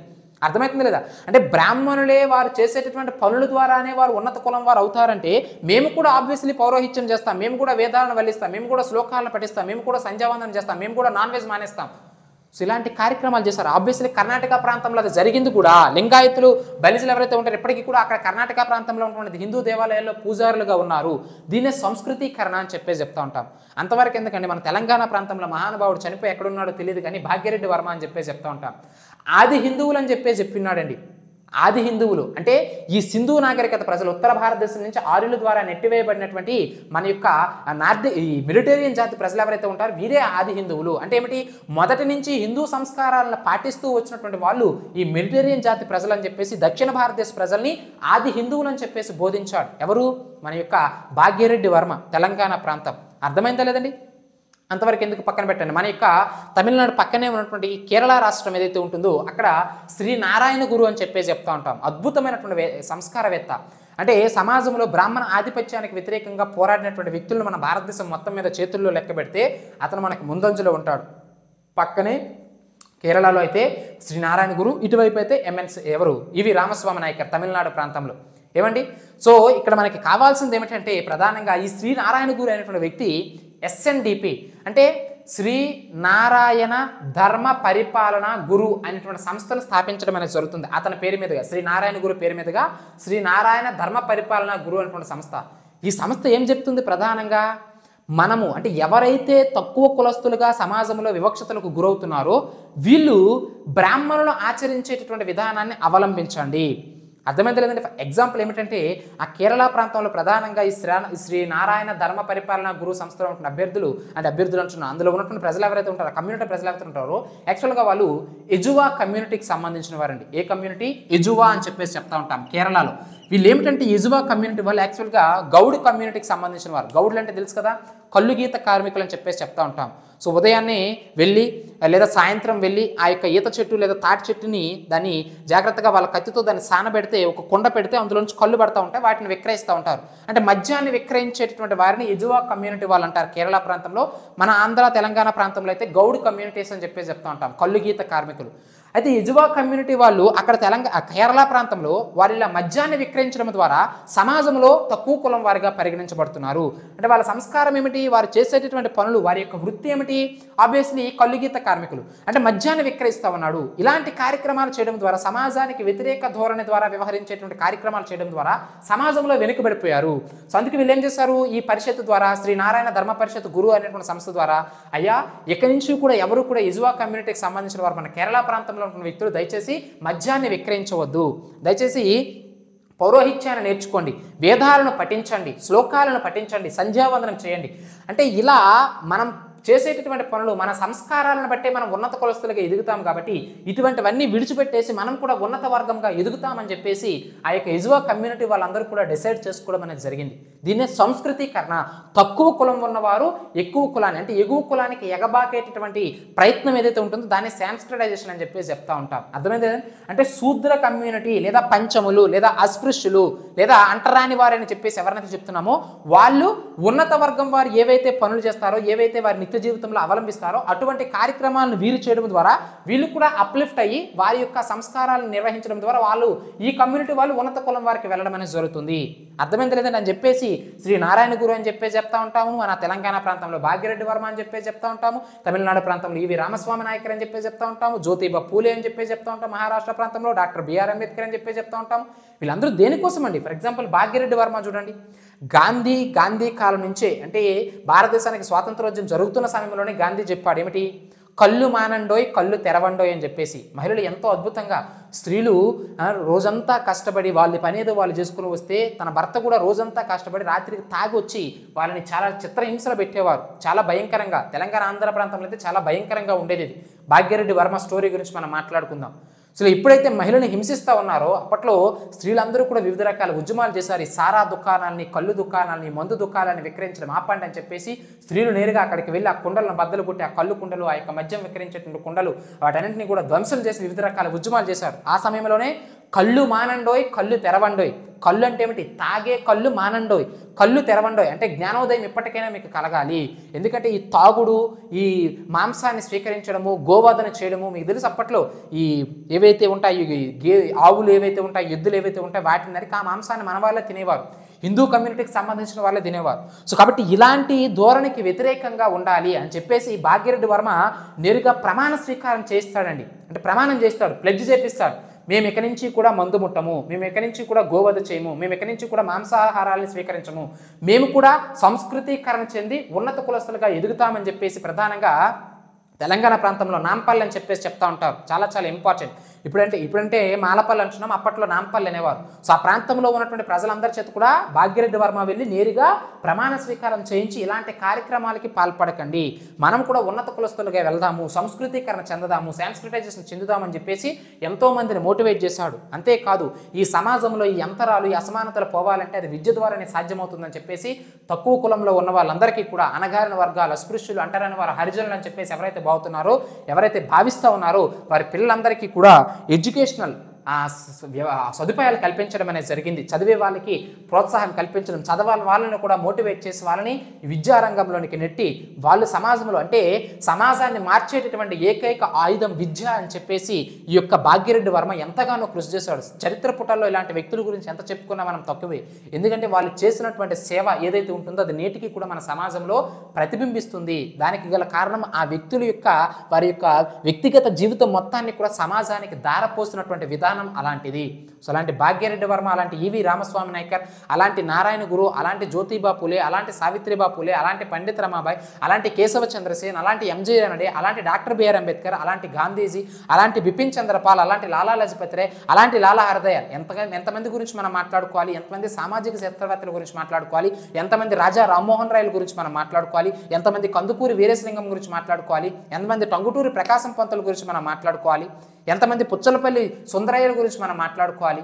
అర్థమైంది. చెప్పుకుంటా పోతే లిస్ట్ అనేది ఏమిటి ఒక తోరణంలో వస్తుంది. కానీ వీళ్ళందరూ కూడా మన భారతదేశంలో ఉన్నటువంటి అసమానతలు, మన భారతదేశంలో ఉన్నటువంటి వైవిధ్యతలను తొలగించడం కోసము, సమాజ స్థాపన చేయడం కోసము, కుల వ్యవస్థ అనేటువంటి ఒక భూతాన్ని భారతదేశం నుంచి విముక్తి చేయడం కోసం వాళ్ళు చేసినటువంటి సేవ అనేది అజరామమైనటువంటి విషయాన్ని మీరు ఇక్కడ గుర్తుంచుకోవాలి. సో ఇది మనకి ఏది ఏమైనప్పటికీ కూడా సంస్కార సిద్ధాంతము, రిచువల్ థియరీ అంటే హోకార్ట్ అండ్ సెనార్ట్లో చెప్పి ఉన్నారు. సో మనం ఆచరించేటటువంటి విధానాలు, మన యొక్క పనులను బట్టే, మన దైనందిన జీవితంలో మనం వ్యవహరించేటటువంటి మన తీరును బట్టే మనము ఉన్నత కులస్థలమా లేదా అంటరాని వారం అనేది డిసైడ్ అవుతుందని చెప్పేసి హోకార్ట్ అండ్ సెనార్ట్ చెప్పడం అనేది జరిగిందండి. అర్థమవుతుందా లేదా? చాలా చాలా ఇంపార్టెంట్. ఎన్ఐ 6 కదా, నెక్స్ట్ 7వది చెప్తాను చూడండి. నెక్స్ట్ ఏమిటి? రాజకీయ సిద్ధాంతం అని చెప్పేసి చెప్తా ఉన్నామండి. చాలా చాలా ఇంపార్టెంట్. రాజకీయ సిద్ధాంతం అంటే ఏమిటి? పొలిటికల్ థియరీ అని చెప్పేసి చెప్తా ఉన్నాం. ఇది చెప్పింది ఎవరు?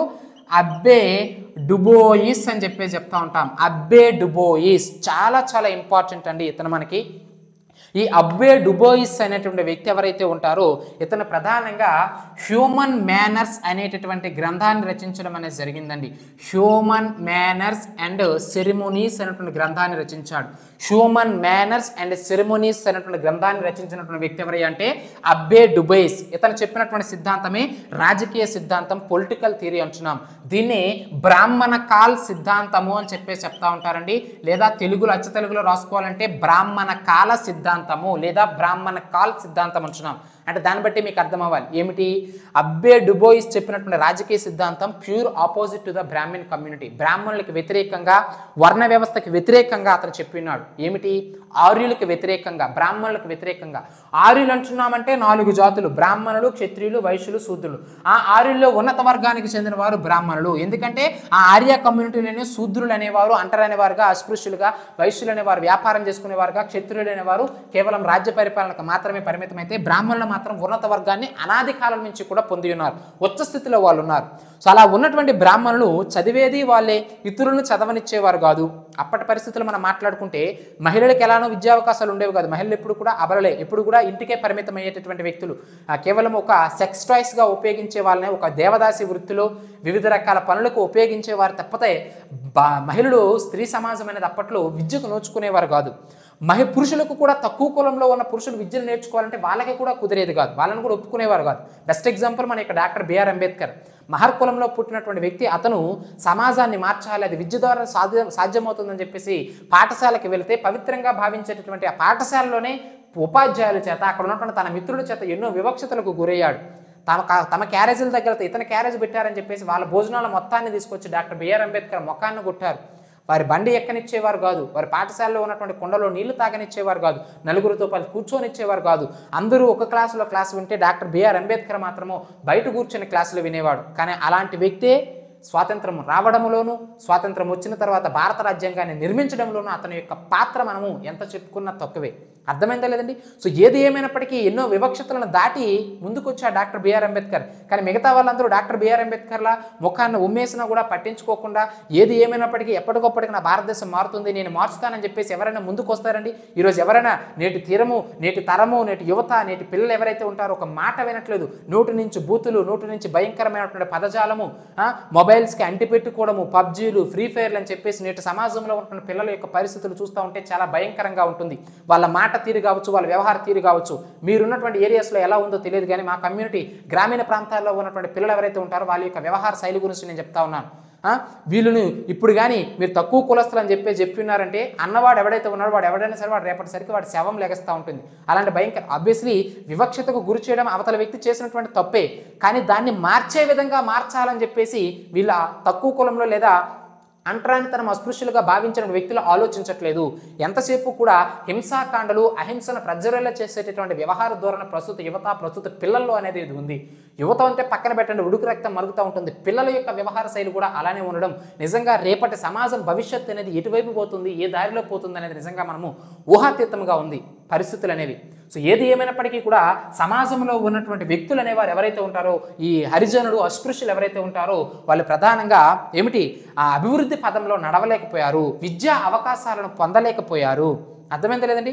సో అయితే వీటన్నింటికీ కారణం ఏమిటి? ఇప్పుడు మనం సబ్జెక్ట్ రిలేట్ చేసుకుంటే వీటన్నింటికీ కారణము ఈ బ్రాహ్మణులే అని చెప్పేసి చెప్తా ఉంటాడు అబ్బే డుబైస్. అంటే ఏమిటి?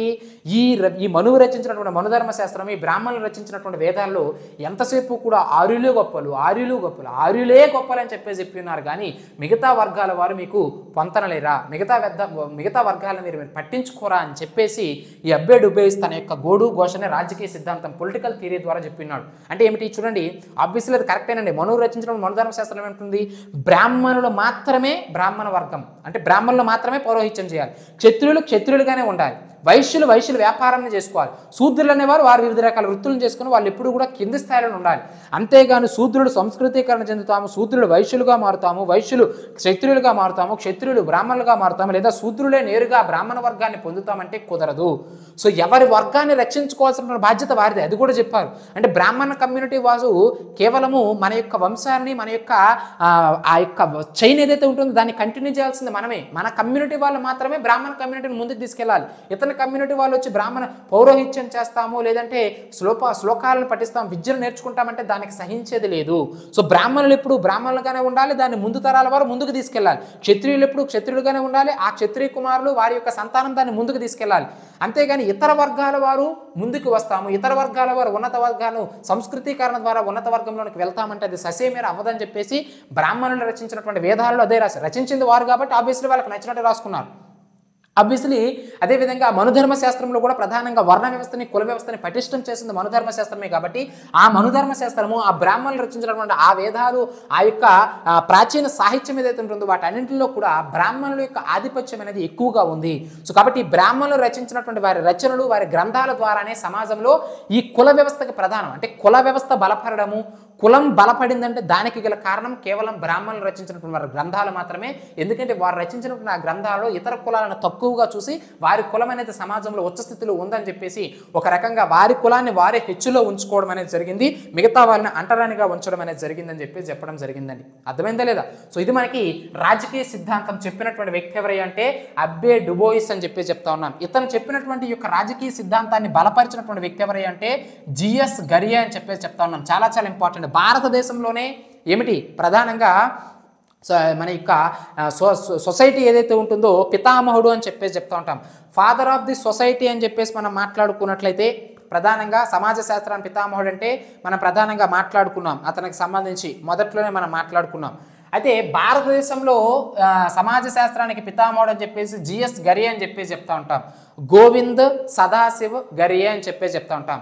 ఆగస్ట్ కామ్టే అంటే మనకి ప్రధానంగా ఓవరాల్ ప్రపంచంలోనే సంస్కృతీకరణ లేదంటే సమాజ శాస్త్ర పితామహుడు అని చెప్పేసి, ఫాదర్ ఆఫ్ ది సొసైటీ అంటే ఆగస్ట్ కామ్టే అంటాం, father of the Indian society అంటే గోవింద సదాశివ గరియా, జిఎస్ గరియా అంటున్నాం. సో ఈ జిఎస్ గరియే ఈ అబ్బే డుబోయిస్ చెప్పినటువంటి రాజకీయ సిద్ధాంతాన్ని బలపరిచాడు. కరెక్టే. ఆ బ్రాహ్మణులు అనేవారు తమ యొక్క గ్రంథాలను, తమ యొక్క వేదాలను రచించడం ద్వారా ప్రధానంగా బ్రాహ్మణులు ఇస్ నథింగ్ బట్ ఆర్యులు అనేవారు తమ రచించినటువంటి వేదాలు, తమ రచించిన వేద సాహిత్యంలో వారి వర్గాల వారిని ఉన్నతంగా ఉంచుకొని మిగతా వారిని కేవలం ఎప్పుడూ కూడా అనగారిన వర్గాలనే ఉండాలని చెప్పేసి వారి గ్రంథాల్లో పొందుపరచడంతో అట్లీస్ట్ శూద్రుల గురించి, అదేవిధంగా పంచములు, శూద్రుల కంటే కింది వారిని పంచములు అంటాం, అంటరాని వారు అస్పృశ్యులు హరిజనులు అని చెప్పేసి చెప్తా ఉంటాం, షెడ్యూల్డ్ కులాల వారు షెడ్యూల్డ్ తెగల వారు అని చెప్పేసి చెప్తా ఉంటాం, గిరిజన ప్రాంతాలు కమ్యూనిటీస్ వ్యతిరేకంగా ఉన్న వాళ్ళు ఎవరైతే ఉంటారో వీళ్ళందరూ కూడా వెనుకబడిన వారే, బలహీన వర్గాలు, వీకర్ సెక్షన్స్ అని చెప్పేసి చెప్తా ఉంటాం. వీళ్ళు ఎప్పుడు కూడా అభివృద్ధికి నోచుకోవట్లేదు అని చెప్పేసి తన యొక్క గోడు ఘోషను వినిపిస్తే అబ్బే డుబోయిస్ హ్యూమన్ మేనర్స్ అండ్ సెరమనీస్ అంటున్న గ్రంథంలో దాన్ని బలపరిచినటువంటి వ్యక్తి జిఎస్ గరియే అని చెప్పేసి చెప్తా ఉన్నామండి. అర్థమైందా లేదా? సో దీని తర్వాత మనం చూడాల్సినటువంటిది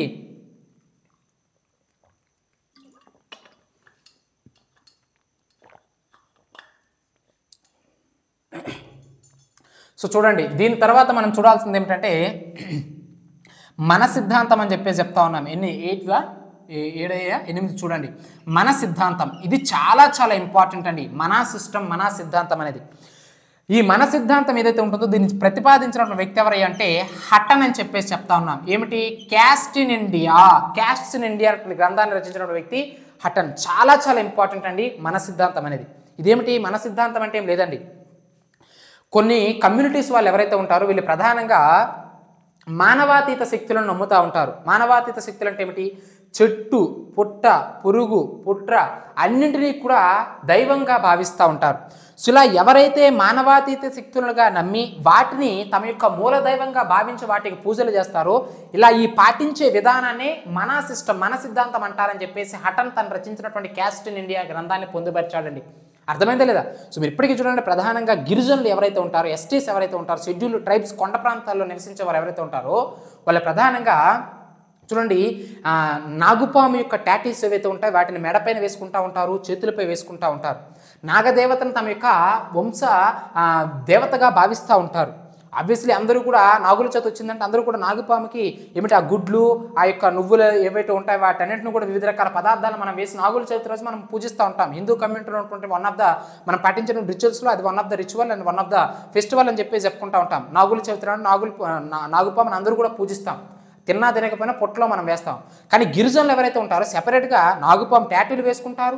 నాగుపాము ఒక రకంగా చెప్పాలంటే శరీరాన్ని చెక్కుకుంటారు. మీరు ప్రధానంగా చూడండి, నాగాలాండ్ కావచ్చు, వారు ప్రధానంగా వేటాడడం వాళ్ళ యొక్క వృత్తి. అర్థమైందా లేదండి? సో ఈ విధంగా అంటే నేను చెప్పిన విషయం ఏమిటంటే ఈ పాములు, చెట్లు, పుట్ట, పురుగు వీటి ఏవైతే ఉంటాయో వీటిని దైవంగా భావిస్తూ ఉంటారు. నాగుపామును దైవంగా పూజిస్తూ ఉంటారు. కొంతమంది చూడండి ప్రధానంగా ఈ గిరిజనులు ఎవరైతే ఉంటారో కుక్కని కాలభైరవగా భావిస్తూ ఉంటారు, కుక్కని మల్లన్నగా భావిస్తూ ఉంటారు. కాబట్టి ఇలా వివిధ రకాలుగా అంటే కుక్కలోనే దేవుణ్ణి చూసుకుంటారు, అంటే ఒక డాగులో దేవుణ్ణి చూసుకుంటూ ఉంటారు. అంటే ఇలా జంతువుల్లో కావచ్చు, పాముల్లో కావచ్చు, పురుగుల్లో కావచ్చు దేవుణ్ణి చూసుకొని వాటిని పూజించడం. కొంతమంది చూడండి చెట్లకు పూజిస్తూ ఉంటారు, చెట్లని దేవతగా భావిస్తూ ఉంటారు. అమ్మవారి దేవతలు వేప చెట్టుకి ఎంతమంది పూజలు చేయట్లేదండి? మంగళవారం అయితే దేవుళ్ళు తీసుకెళ్ళి ఆ ముర్రాటలు ఏవైతే ఉంటాయో అక్క పసుపు నీళ్ళతో చేసినటువంటి ఆ యొక్క వాటర్ ఏదైతే పోసి ఆ పసుపు పెట్టి కుంకుమ పెట్టి ధూపదీప నైవేద్యాలు పెట్టి వేప చెట్టుకి మనం పూజిస్తూ ఉంటారు హిందూ కమ్యూనిటీలు ప్రధానంగా జరిగేది. అంటే ఇలా చెట్లను, పొట్లను, పురుగును, పామును వీటన్నిటిని కూడా దైవంగా భావించి వాటిని పూజిస్తే అంటే మానవాతీత శక్తులను దైవంగా భావించడాన్ని మన సిద్ధాంతము అని చెప్పేసి చెప్తా ఉంటారు. సో కాబట్టి మన సిద్ధాంతం గురించి చెప్పినటువంటి వ్యక్తి ఎవరయ్యా అంటే హటన్ అని చెప్పేసి చెప్తా ఉన్నాం. అతను రచించినటువంటి గ్రంథం క్యాస్ట్ ఇన్ ఇండియా అని చెప్పేసి చెప్తా ఉంటాం. చాలా చాలా ఇంపార్టెంట్ అండి.